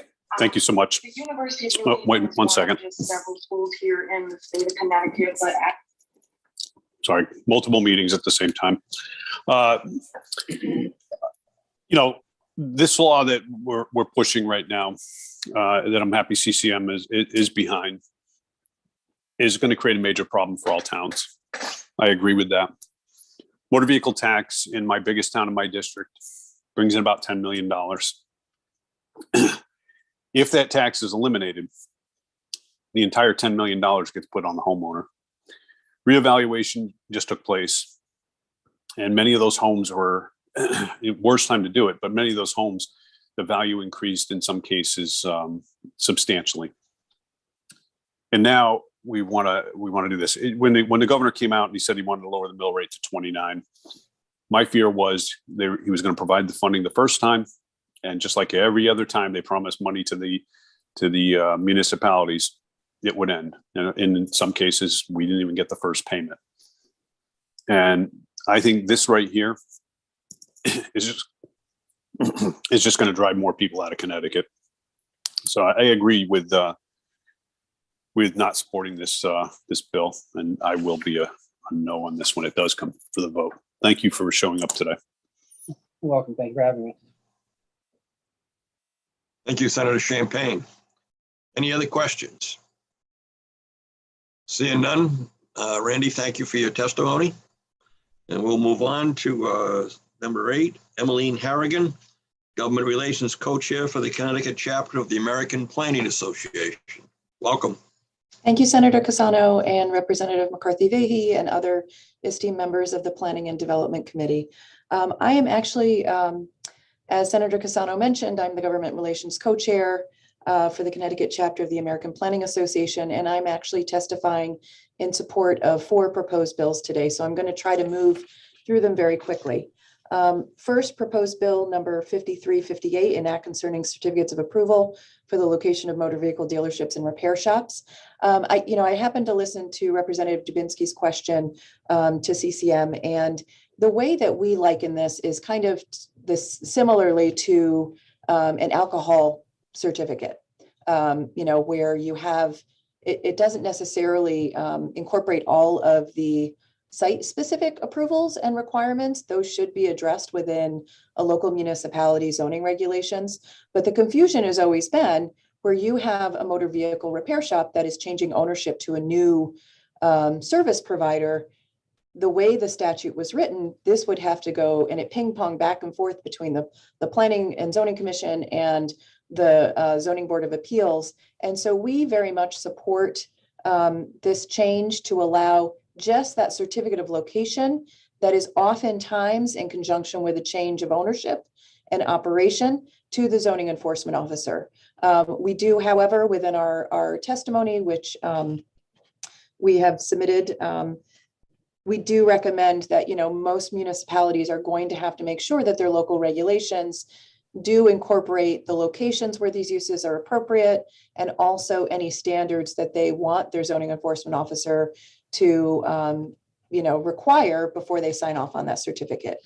Senator Cassano, I see that Representative Dubinsky has a question. Do you want me to go through all of these? Yes. First? Okay. And then proposed bill number 328, an act concerning alternate members of planning commissions. We support this proposed bill. We do have a caveat, and we actually are thankful for the clarification in terms of what happens with potential conflicts and ensuring that an alternate member of a planning commission does not also vote on something that they previously saw if they're a full-time member of a zoning commission or a zoning board of appeals. We do actually just want to provide a note of caution that there are a lot of communities where plan and zoning commissions are combined, where we don't believe that it's appropriate for them to also serve on a zoning board of appeals. So we would request that clarification within the proposed bill. Third, proposed bill number 5360, an act concerning coastal site plan review. The statute inadvertently required a coastal site plan review in conjunction with any public hearing. So if, for example, you had a development that is within 100 feet of Long Island Sound for a new single family home, where that homeowner was applying for a variance from one of the development standards, let's say a side yard setback, they would have to also do a coastal site plan at that time. And if there was a public hearing required for another action, for example, in the town that I work in Fairfield, if they wanted a rooftop deck, that would also require a special permit review. They would have to do a coastal site plan application twice. We are grateful that this makes the coastal site plan review process more efficient and limits that to really a one-time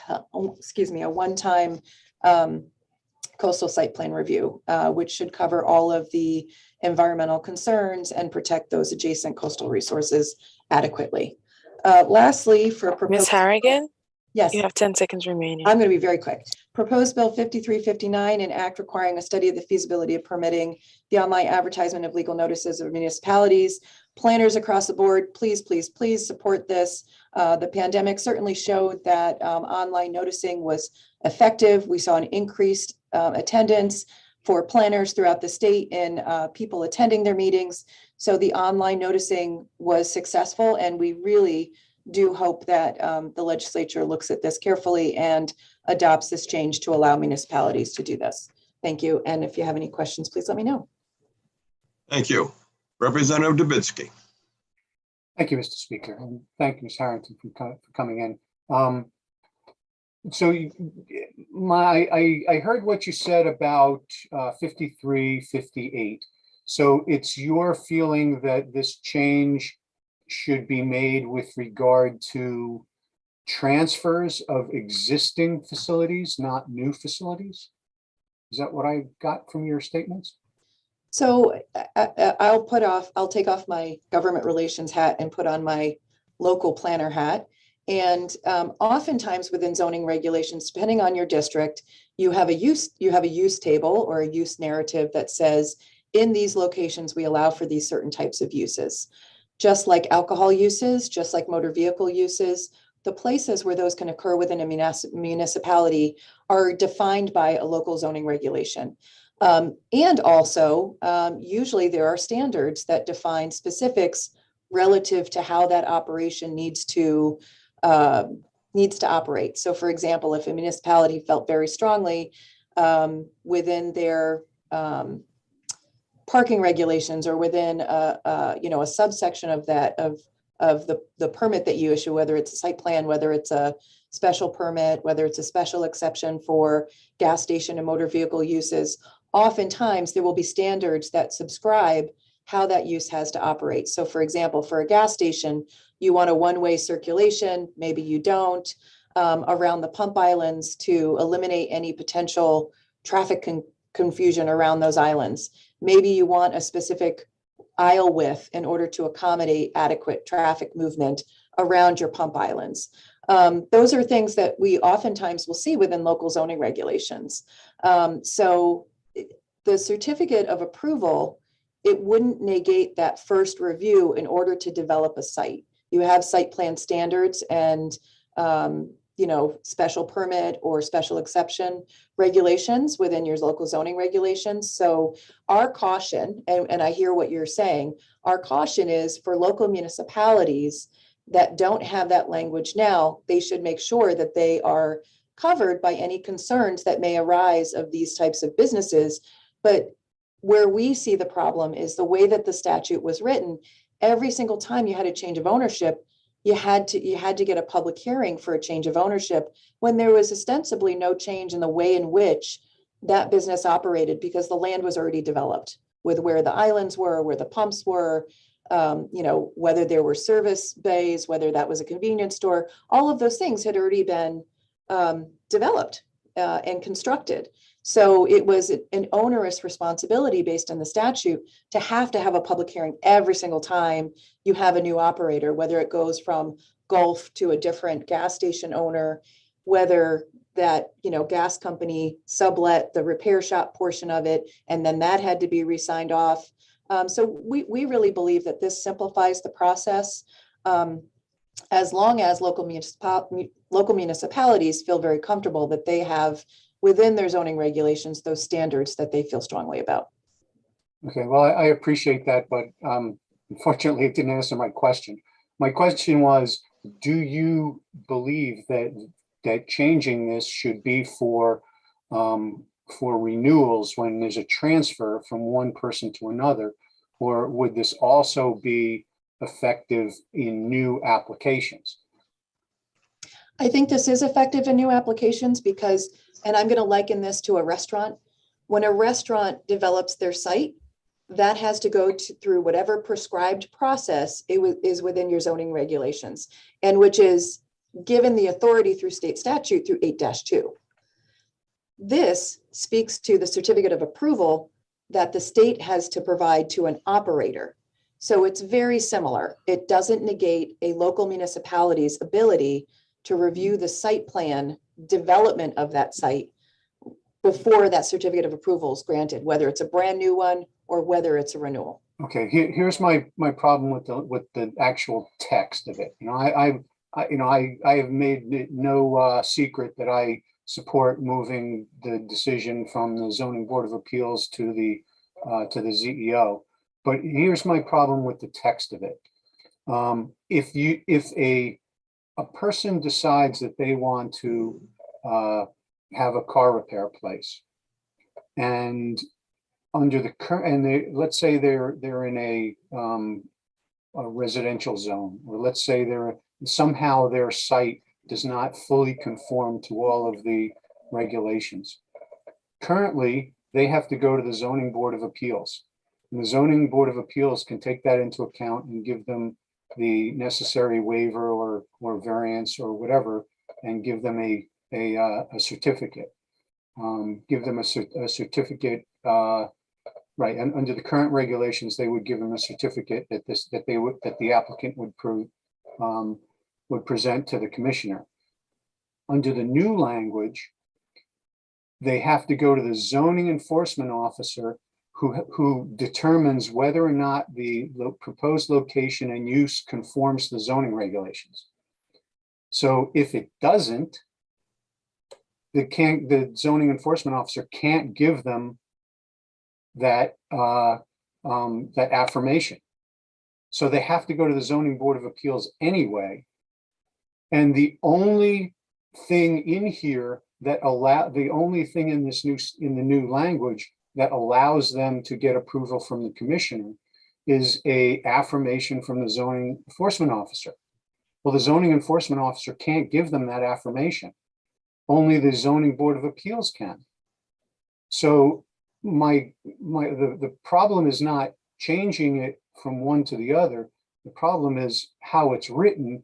It essentially prevents a applicant from getting the necessary certificate to give to the commissioner, because if they're not fully conforming, they can never get that certificate from the ZEO. Can I speak to that as well? Please. Yes, please. So there are several things that govern whether a non-conforming use can continue in operation. And I'm just using this anecdotally, but for example, Fairfield zoning regulations were not adopted until 1928. The advent of the automobile was 10 years earlier. So there are the potential for pre-existing gas stations. That's not really what I was talking about. I was talking about. Well, but what you're asking is whether or not the certificate of location can be signed, even if even if the zoning enforcement officer has to look at the site and say, is this compliant? It's not a brand new site. It's a site that's where the land use has been in existence. So I feel that with the other things that govern the activities of a zoning enforcement officer, including those that speak to nonconformities within state statute, that zoning enforcement officer would say, well, they're not expanding what they're doing there. They're just changing. Right. We're just changing who the service provider is. And that zoning enforcement officer would sign off on it because they're not just very narrowly subject to this section. They're also have to look at the other statutes that govern the work that they do. So I wasn't talking about a pre-existing non-conforming use. I'm talking about a new application.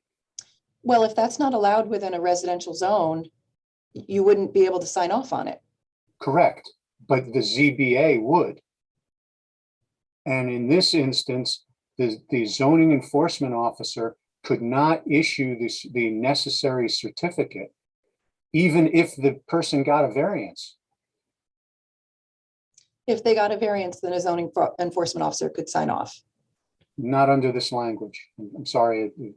This language says that the only thing that the zoning enforcement officer can issue is a statement affirming that the proposed location and use of the property conform to municipal zoning regulations.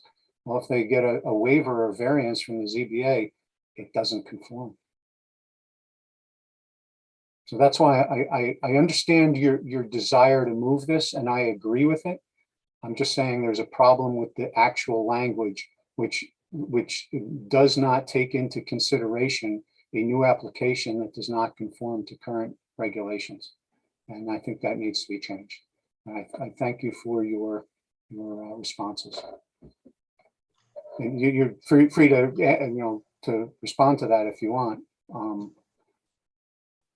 Right. Well, I mean, I don't know that language. Yeah, I mean, for a zoning enforcement officer, there's kind of the broad way in which they practice.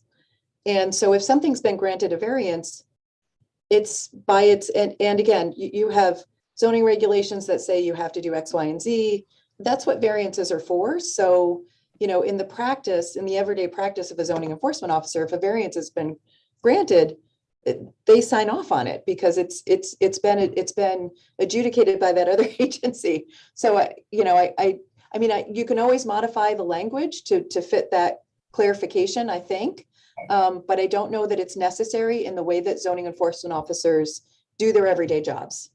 If a variance is granted for that one particular parcel, that covers that parcel for that zoning enforcement officer to act. Okay, well, I appreciate it, your response, but essentially what you're saying is that even though it says one thing in the statute, the ZEOs don't really pay much attention to the statute. So I would be much more comfortable actually changing the language to take that into consideration and make sure that whatever certificate that an applicant got, it was one that is acceptable to the commissioner. And under this particular language, I don't, without a wink and a nod, I don't think that could, the commissioner could accept it. But I thank you for your support of this bill. I support it too. I just think it needs language tweak in order to make it work for all circumstances.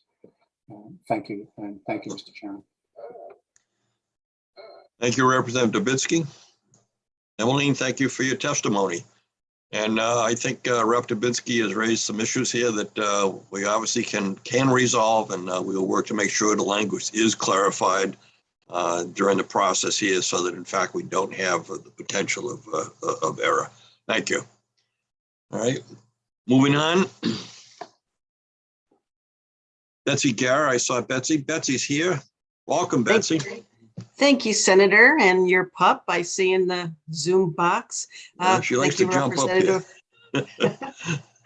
No, Representative McCarthy-Vahey, members of the committee. My name is Betsy Guerra. I'm the Executive Director of the Connecticut Council of Small Towns, and I've submitted testimony on various issues. I will reserve my comments to a couple of those. Costas opposed Senate Bill 326, which imposes a property tax cap on motor vehicles of 30 mils and creates a schedule for reimbursing municipalities for lost revenues. Unfortunately, that schedule phases out funding to just 20% over time. And as has been discussed, this means that local property tax revenues under a motor vehicle tax cap, those lost revenues will simply be shifted to other property owners, homeowners, and businesses. And that creates a significant concern. As has been mentioned, the property tax on motor vehicles generates about $1 billion in revenue each year. Under the proposed cap, municipalities would lose about $160 million in funding. And so we are very concerned that this would set a very difficult precedent. While we understand that there's a lot of frustration with the property tax on motor vehicles, previous attempts to actually cap the tax or to phase out the tax have fallen short. Efforts to reimburse municipalities under the municipal revenue sharing account have been problematic. The account has not been fully funded. And in fact, we received a notice from OPM on January 17th of this year that because the state does not have sufficient funding after meeting its obligations, no payments under the MRSA program will be made available this year. So unfortunately, the state doesn't have a tremendous track record of reimbursing municipalities when they expand or create new property tax exemptions. So we do oppose that bill and hope that we can work together to provide municipalities and their residents with real property tax reform. I also want to support House Bill 5359, which creates or directs the Office of Policy and Management to study the feasibility of posting municipal legal notices online. We do believe that the time has come for the adoption or the authority of municipalities to be able to post these notices online, as has been experienced during the pandemic. This is a way that people are comfortable receiving information. It provides timelier information than you can get from a publication in a newspaper. I've also noticed that the State Department of Energy and Environmental Protection and other state agencies, as well as the court system, have moved to posting legal notices online instead of in newspapers. And so I think the precedent is there. We're happy to work on a task force or work with OPM to explore some of the issues that have been raised in previous years. But again, we do support this initiative and look forward to working with lawmakers on this going forward. I also do want to support Senate Bill 324, establishing a working group to study Title VII. As many of you know on this committee, Ms. Garo, you have 10 seconds remaining. Title VII is very comprehensive. Statutes and responsibilities of municipalities, and it's been some time since it's been, I don't think it's ever actually been subject to a comprehensive review. So I think that that would be necessary to clarify some of these issues going forward. Thank you. Thank you, Betsy. Senator Champagne, welcome. Thank you. Thank you, Betsy, for showing up. I asked this question to CCM, so I'm going to ask it to Klaus as well. What is your stand on Senate Bill 326? Oh, I'm sorry, 325. So Senate Bill 325, which prohibits the assessment of certain charges requiring approval of installation of certain water lines and fire hydrants, is not an issue that COS has taken a position on. I did not receive any feedback from my board members regarding this issue. As I think you know, and most of the committee members know, I also represent the Connecticut Waterworks Association, and I am their executive director. That association includes a number of municipal water departments, and so they have expressed concern with the bill. These issues are typically addressed as part of the rules and regulations adopted by a water department. And I think that, you know, I know that the town of Vernon has some issues with respect to this issue. I believe that Connecticut Water Company has worked with the town to resolve these issues.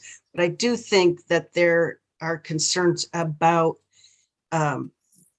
codifying some of these changes that you proposed, because fire protection systems obviously are critical, but there are certain times where water mains that aren't directly connected to a fire hydrant or that are located on private property still provide water to fire hydrants elsewhere in the system.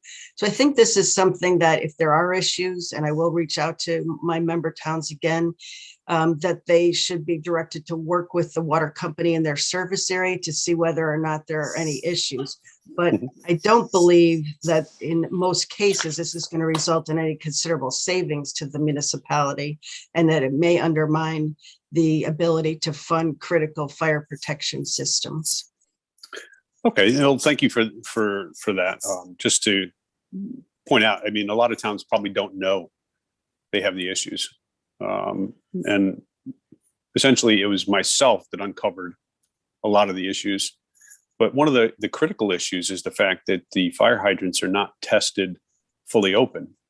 And when the fire department shows up and they fully open the fire hydrant, it breaks, it doesn't work. So I think, public safety, number one, and, I can keep going and going, but I won't. But I think, I just want to know where cost stood on that. Obviously, it's not an issue for cost at this point. Thank you. Thank you, Senator Champagne. Other questions? Any other questions for Betsy Guerra? Seeing none, Betsy, thank you for your testimony.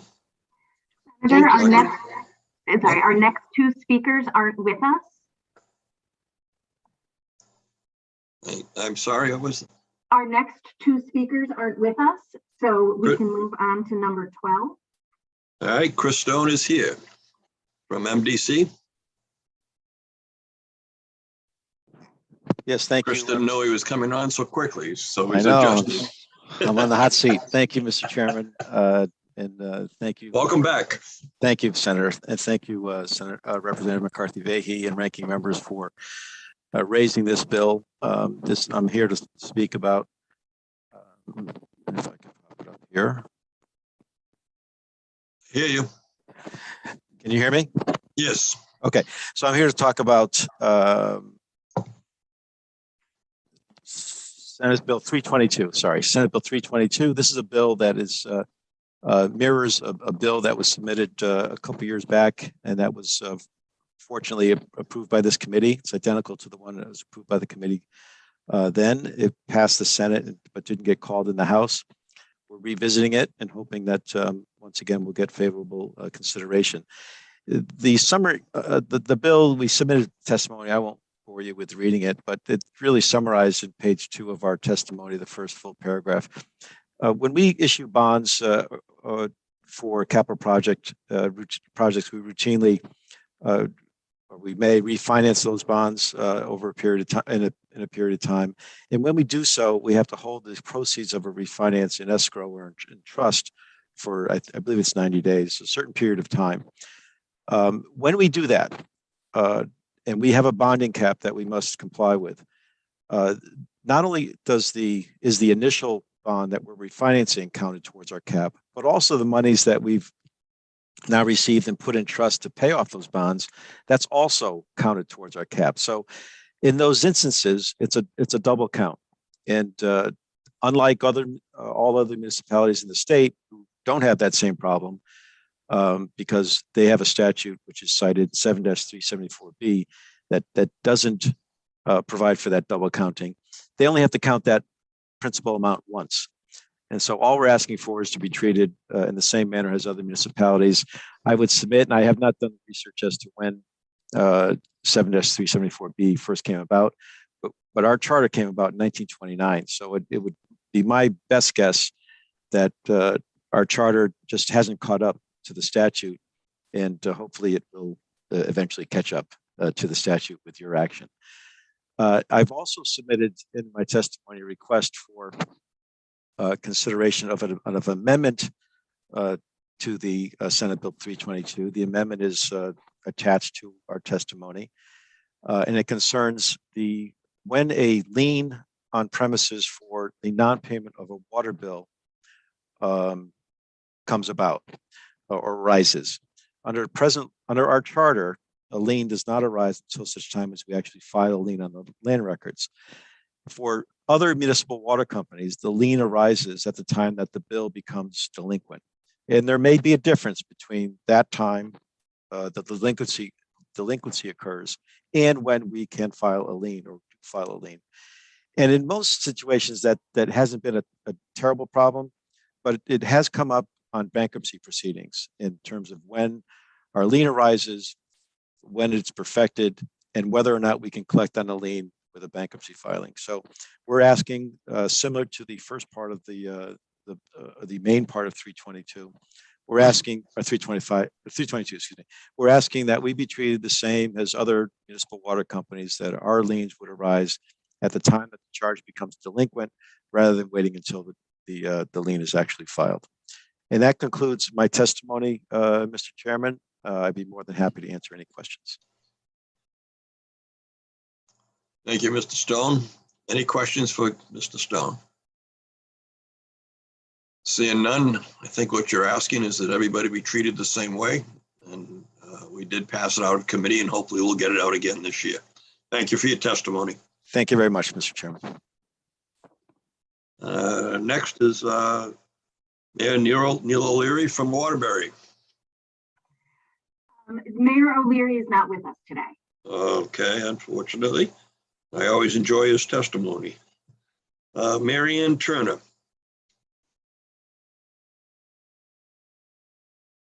Mary Ann Turner. She is with us as a, oh, here. There. Can you see me? Well, we can hear you. That's a good part. And it looks like you're coming on the screen. For some of the people who know me, hearing me is normal. I'm Mary Ann Turner. I am on the Zoning Board of Appeals. I'm a commissioner for the last 15 years, and I'm writing and asking you to oppose Bill HB 5358. But I sort of, actually, it's more of a rethink it. In the 15 years that we've been involved, that I've been involved, I have found the K7 process a little cumbersome. And part of it is because as an agent of the state, we were given very strict criteria on how we were to do our job. But in 2021, the Connecticut statute was removed that kind of gave us a bit of criteria, which was to look at traffic conditions, width of highway, public travel, health and safety, schools, theaters, churches, all removed. So the only thing that's now left is suitability. The problem is suitability is not enough. And what I'm asking, and even though you're considering bringing in the zoning enforcement officer, that person's has no more ability than the ZBA does, because they cannot make conditions. And that is where the real crux of the problem is from a ZBA official's opinion. The only group of people that can make conditions is the planning and zoning. And even though I've listened to the other speakers say that our rules will allow automotive uses in certain types of places, what it does not take into account are some of the other things that are more important that only planning and zoning can do, and that's put the conditions on. Conditions that we should be considering should be like parking spots and dumpster placement and the lot, the size, the hours, the buffers, but most importantly, the aquifer protection, the floodplains, the soil contamination tests, the maintenance of berms, traffic islands, stormwater management. That's just a few of the important things that if you're going into the area, and I understand that they're saying it is already available, that a K7 applicant can go into a certain zone, it doesn't mean that they're going to be following the rules of the regulations that the planning and zoning is the only ones that can do, which is the conditions.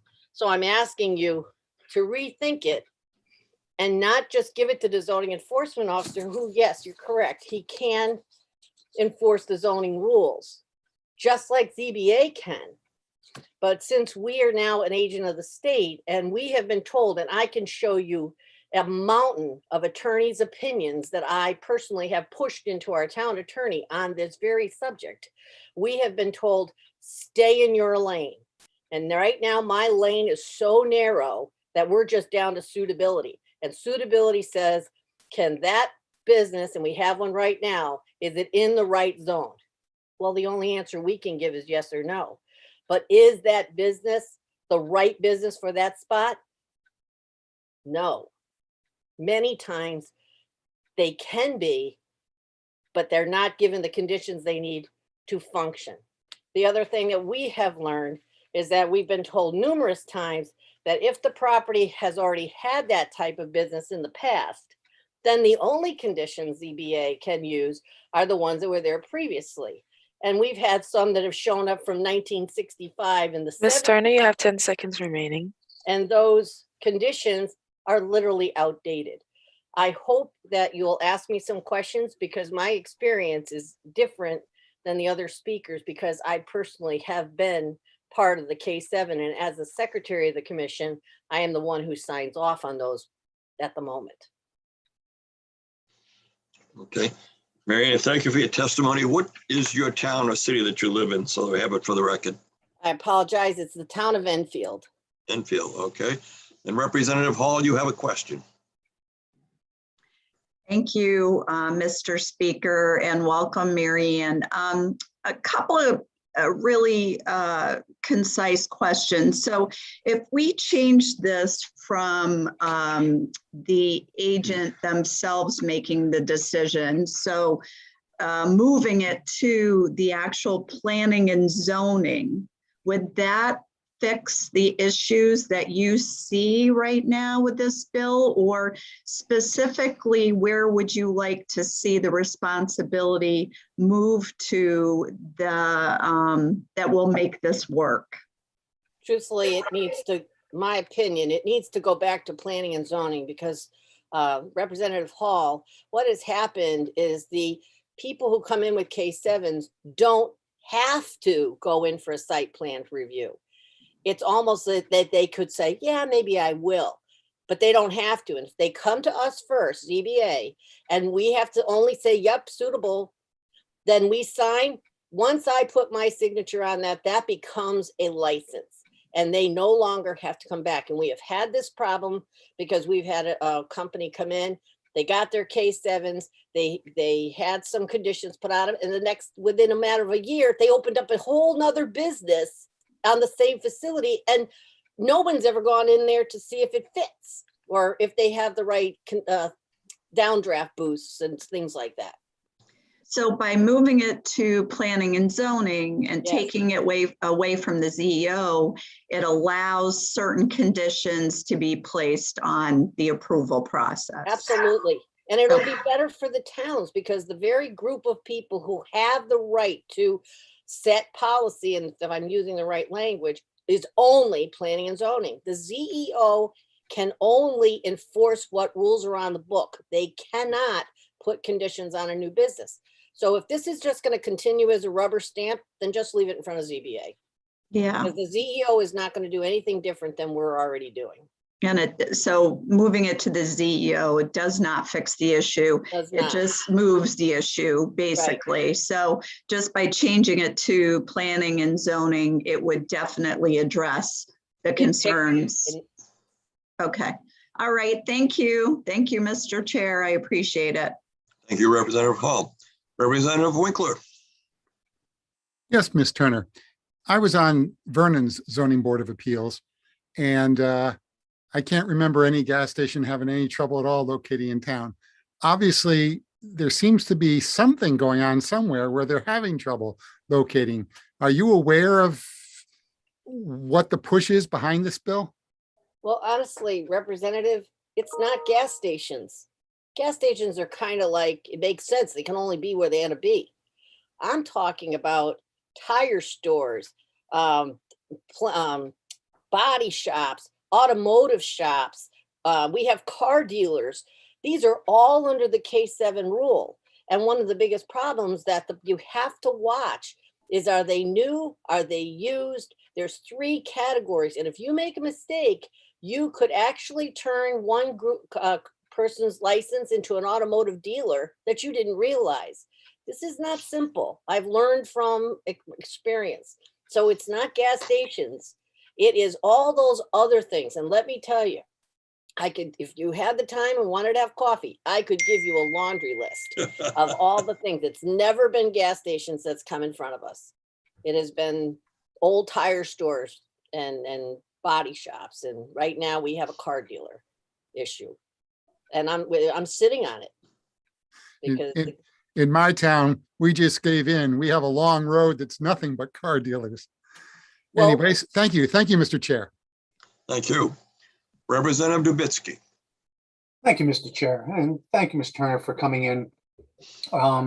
In my town and my towns, we have a bit of a different situation. We have essentially backyard people who do car repair or customizing, build race cars and things like that. And some of them are interested in becoming legitimate and doing it as a business and come into town to figure out how to do that.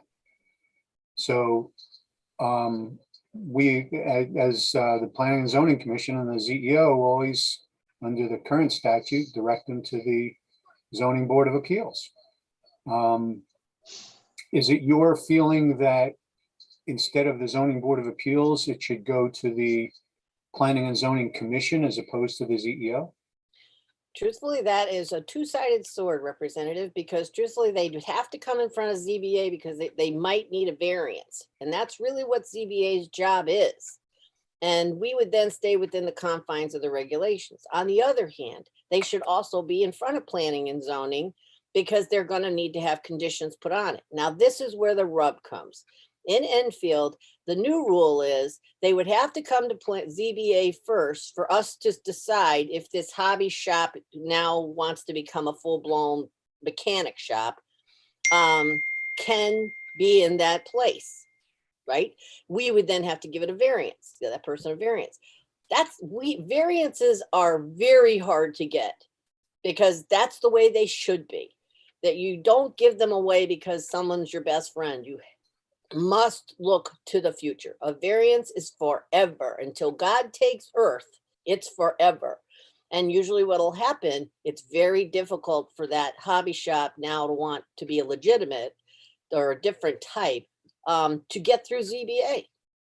If they were coming into a brand new business, they would probably, in Enfield, I can only speak for, go through what we would call an ARC commission, where they would sit down and review their whole their business plan with the whole variety, fire department, building department, and all the rest. So truthfully, I wish I could tell you your answer is cut and dry, but it isn't, because ZBA is strictly variance and planning and zoning has much more latitude. It would depend on what the person's hobby shop was going to become.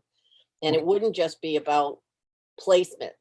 In Enfield, it would be, they'd have to be in an industrial zone or a business local. So with regard to the proposed, to the bill that's before us, would you have it go to the ZEO or to the Planning and Zoning Commission or something else? Planning and Zoning Commission for the business. But in the end, if they were going to need a variance, they would have no choice but to come in front of the ZBA.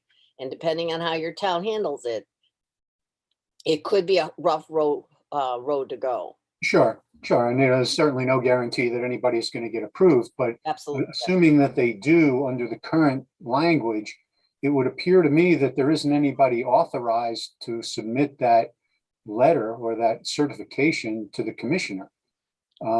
So if it went to planning and zoning first and then had to go to the ZBA, it would seem to me that the language of the bill should permit the ZBA from issuing that letter if a variance is provided.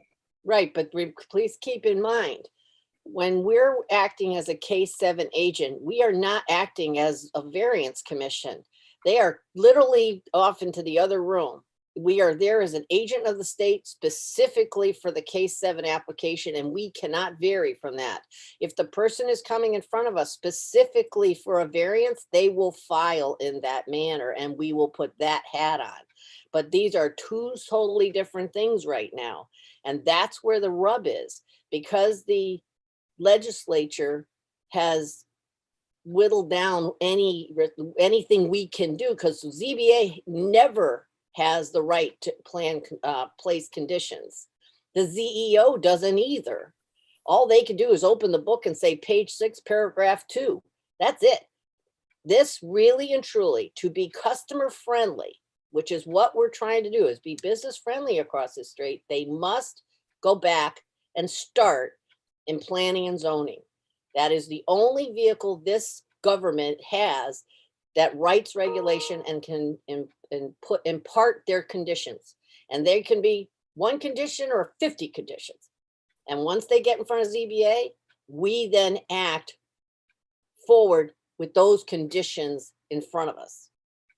So truthfully, it's 2 different questions. Got it. Okay, well, thank you very much. I appreciate it. Have you submitted written testimony? Yes, I have. Okay, and does it have any proposed revisions to the statute, to the bill? I don't know if I wrote it that way, but I think I'm pretty clear when I say the way to fix it, put it in ZBA planning and zoning's hands. It's on the 2nd page. Hopefully I've written it clear enough. Okay. All right. I appreciate it. And if you wouldn't mind just taking a look at your written testimony, and if there's something after our conversation that you want to supplement, such as proposed text changes, we'd certainly consider that. I will take a peek. Appreciate it. Thank you, Ms. Turner, and thank you, Mr. Chairman. Thank you, Representative Davidsky. Senator Wong. Thank you, Mr. Chair, and welcome, Ms. Turner. Before I begin, I wanted to extend the biggest welcome from your favorite state senator, Senator Kissel, who unfortunately is in judiciary and can't be there. But before I also start, it's also important to note that in your 15 years on the ZBA, it's important for us to note how supportive Enfield is of their small businesses, and it is the home of Lego. So I love it. And as we talk about your challenge to this proposal, this is in no way trying to limit or hamper businesses succeeding and growing in Enfield. So you wrote in your testimony, I find it very interesting, you cited certain examples of this ambiguity. Can you just give us 2 examples how that has dramatically changed, and examples of how this ambiguity has impacted the business climate and the fairness of businesses to be able to protect the environment and the various nuances of zoning laws in your town? Let's see. We had a customer come in front of us for a K7 who wanted to move his auction automotive business into town. Terrific. So he bought this building. He was given he did go to planning and zoning, and he got these certain conditions put upon him, like a berm and how many people could work there because it had a septic system, all these other things. Perfectly legitimate things that planning and zoning put towards it.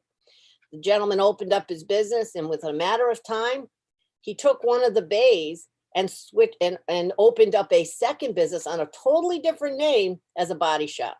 Well, here's the question. That body shop has never come into planning and zoning for a site review. We don't know if it has a downdraft booth. We don't know if it has a room for its solvents or its paint booths or a fire compression system. Now, I'm assuming that it would, because that's the kind of business it is. But because the K7 was given to this person on the right, and he broadened it across the board to this other business, we can't do anything. So let's go to one that was in 1970. And back in the 70s, before I lived in Enfield, there was a tire store way up on Enfield Street. For years, it was there, then it disappeared, and it became a electrical outlet place. And, maybe it sold ice cream and a vape shop, and it went on for years and years and years. And all of a sudden, maybe a year ago, I lose track of time because of COVID, this gentleman wanted to come back and put a tire store in. You'd say, oh, what's the big deal? Well, it is a big deal, because per our plan of conservation, we're trying to change that end of town a little bit, okay? But because it was already, now this was a new word for us, Senator, we now went from suitability to, it's slipping my mind, where they could do it because it had been there in the past. I'll think of the word in a minute.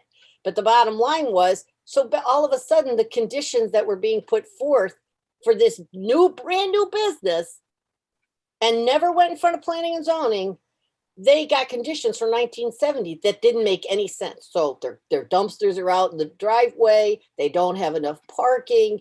We don't know anything about their runoff. And the bottom line that we were told by our planning office was, ZBA, stay in your lane. You're a state, you work for the state here as an agent. Your only job is to rubber stamp this because this business was here 40 years ago. The biggest problem. And thank you, Ms. Turner. I just want to clarify, because in your testimony, you cited the example of repealing Connecticut General Statute. Oh, I'm sorry. 14-55 in early 2021, which directed ZBA commissioners to no longer use as measures proximity to churches, schools, theater, traffic condition, width of highway, effect on public travel, and health and safety has a criteria for your K-9 review. Because under a litigation of one Croft Elmford Stanford LLC versus ZBA, that left ZBAs no longer able to use those criterias. Correct. And left you only with suitability as a consideration. Right. And so I think it's important to point that out in your written testimony, that what we have done is kind of limited your role and created an ambiguity of the word suitability, taking away the measures of protection such as proximity to schools, health and safety, and traffic conditions as a point of ZBA consideration. And is that another part of your consideration? Because a variance that was granted, that's been articulated by supporters of this bill, allows that a review has already been done. But unfortunately, traffic could change, density could change, other facilities like a church or school could be relocated next to that area after the variance was granted. But under this proposal, and the latest, and in 2021, the legislation is ZBAs no longer can use those considerations and just only use the ambiguity of suitability. Can you articulate, is that correct from what your testimony versus what you cited about suitability? Senator, I'm sorry, I didn't understand, but you're right on. Suitability is no more than, does that piece of land in Enfield allow, not that it's suitable, does it allow this type of automotive business? And ZBA can only say yes or no. And you're not fixing the problem by letting the CEO have that, because they're not gonna be able to do anything different either. And absolutely, this repeal of this statute, as narrow as that is, you're absolutely right. In Enfield, we have had times when a business was right on the cusp of the sidewalk as a K7 automotive use. But today, you wouldn't want them passing their cars over the sidewalk. You'd want them, you understand? It's dangerous. We now have a two-lane, four-lane road on Enfield Street. It's busy.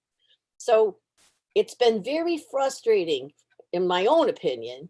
And our lawyers in town will tell you they're frustrated with me, because every time we get a K7, I'm throwing another question at them saying, how do we do this? And they always, and I will tell you, and I didn't share it and I'll forward it on, but our last town attorney response was, if you basically saying tongue in cheek, Turner, if you want to fix this, take it to the legislature. So here I am, because it's not right. We're harming the business and we're harming our towns. And the CEO isn't going to fix it. You need to put it in the right house, planning and zoning. Thank you, Ms. Turner. And I will echo what Chairman Cassano said, that there are good intentions in this. And through your experience and insight, we want to create solutions. We want to help be able to help our businesses grow and do it within the challenges and the balance of quality of life, environmental protection, and business fairness. So I would offer that as we move along on this and get evaluation, that you will continue to offer insight and perspective from your experience on this. And I want to thank you for your time. And let me give another shout out to my good fellow Senator Kissel, who says and a very warm extended hello. Thank you, Senator Cassano. Mr. Chairman. Thank you, Senator Wong. Right, looking around the screen, I see no hands up. Am I missing anybody? Was there words? Seeing none. Ms. Turner, thank you for your testimony. I think it's been very helpful. I sense your frustration. Appreciate you coming in. I appreciate the time, everyone. I see no other hands, so we're going to, I guess we're going to close the hearing. We don't want to keep it open. So this hearing will be closed, and you can move on to the next hearing that I know you're all waiting to get into. Thank you, and have a good day. And you know, it's nice that we're doing this online because it's really snowing like crazy out here in Manchester.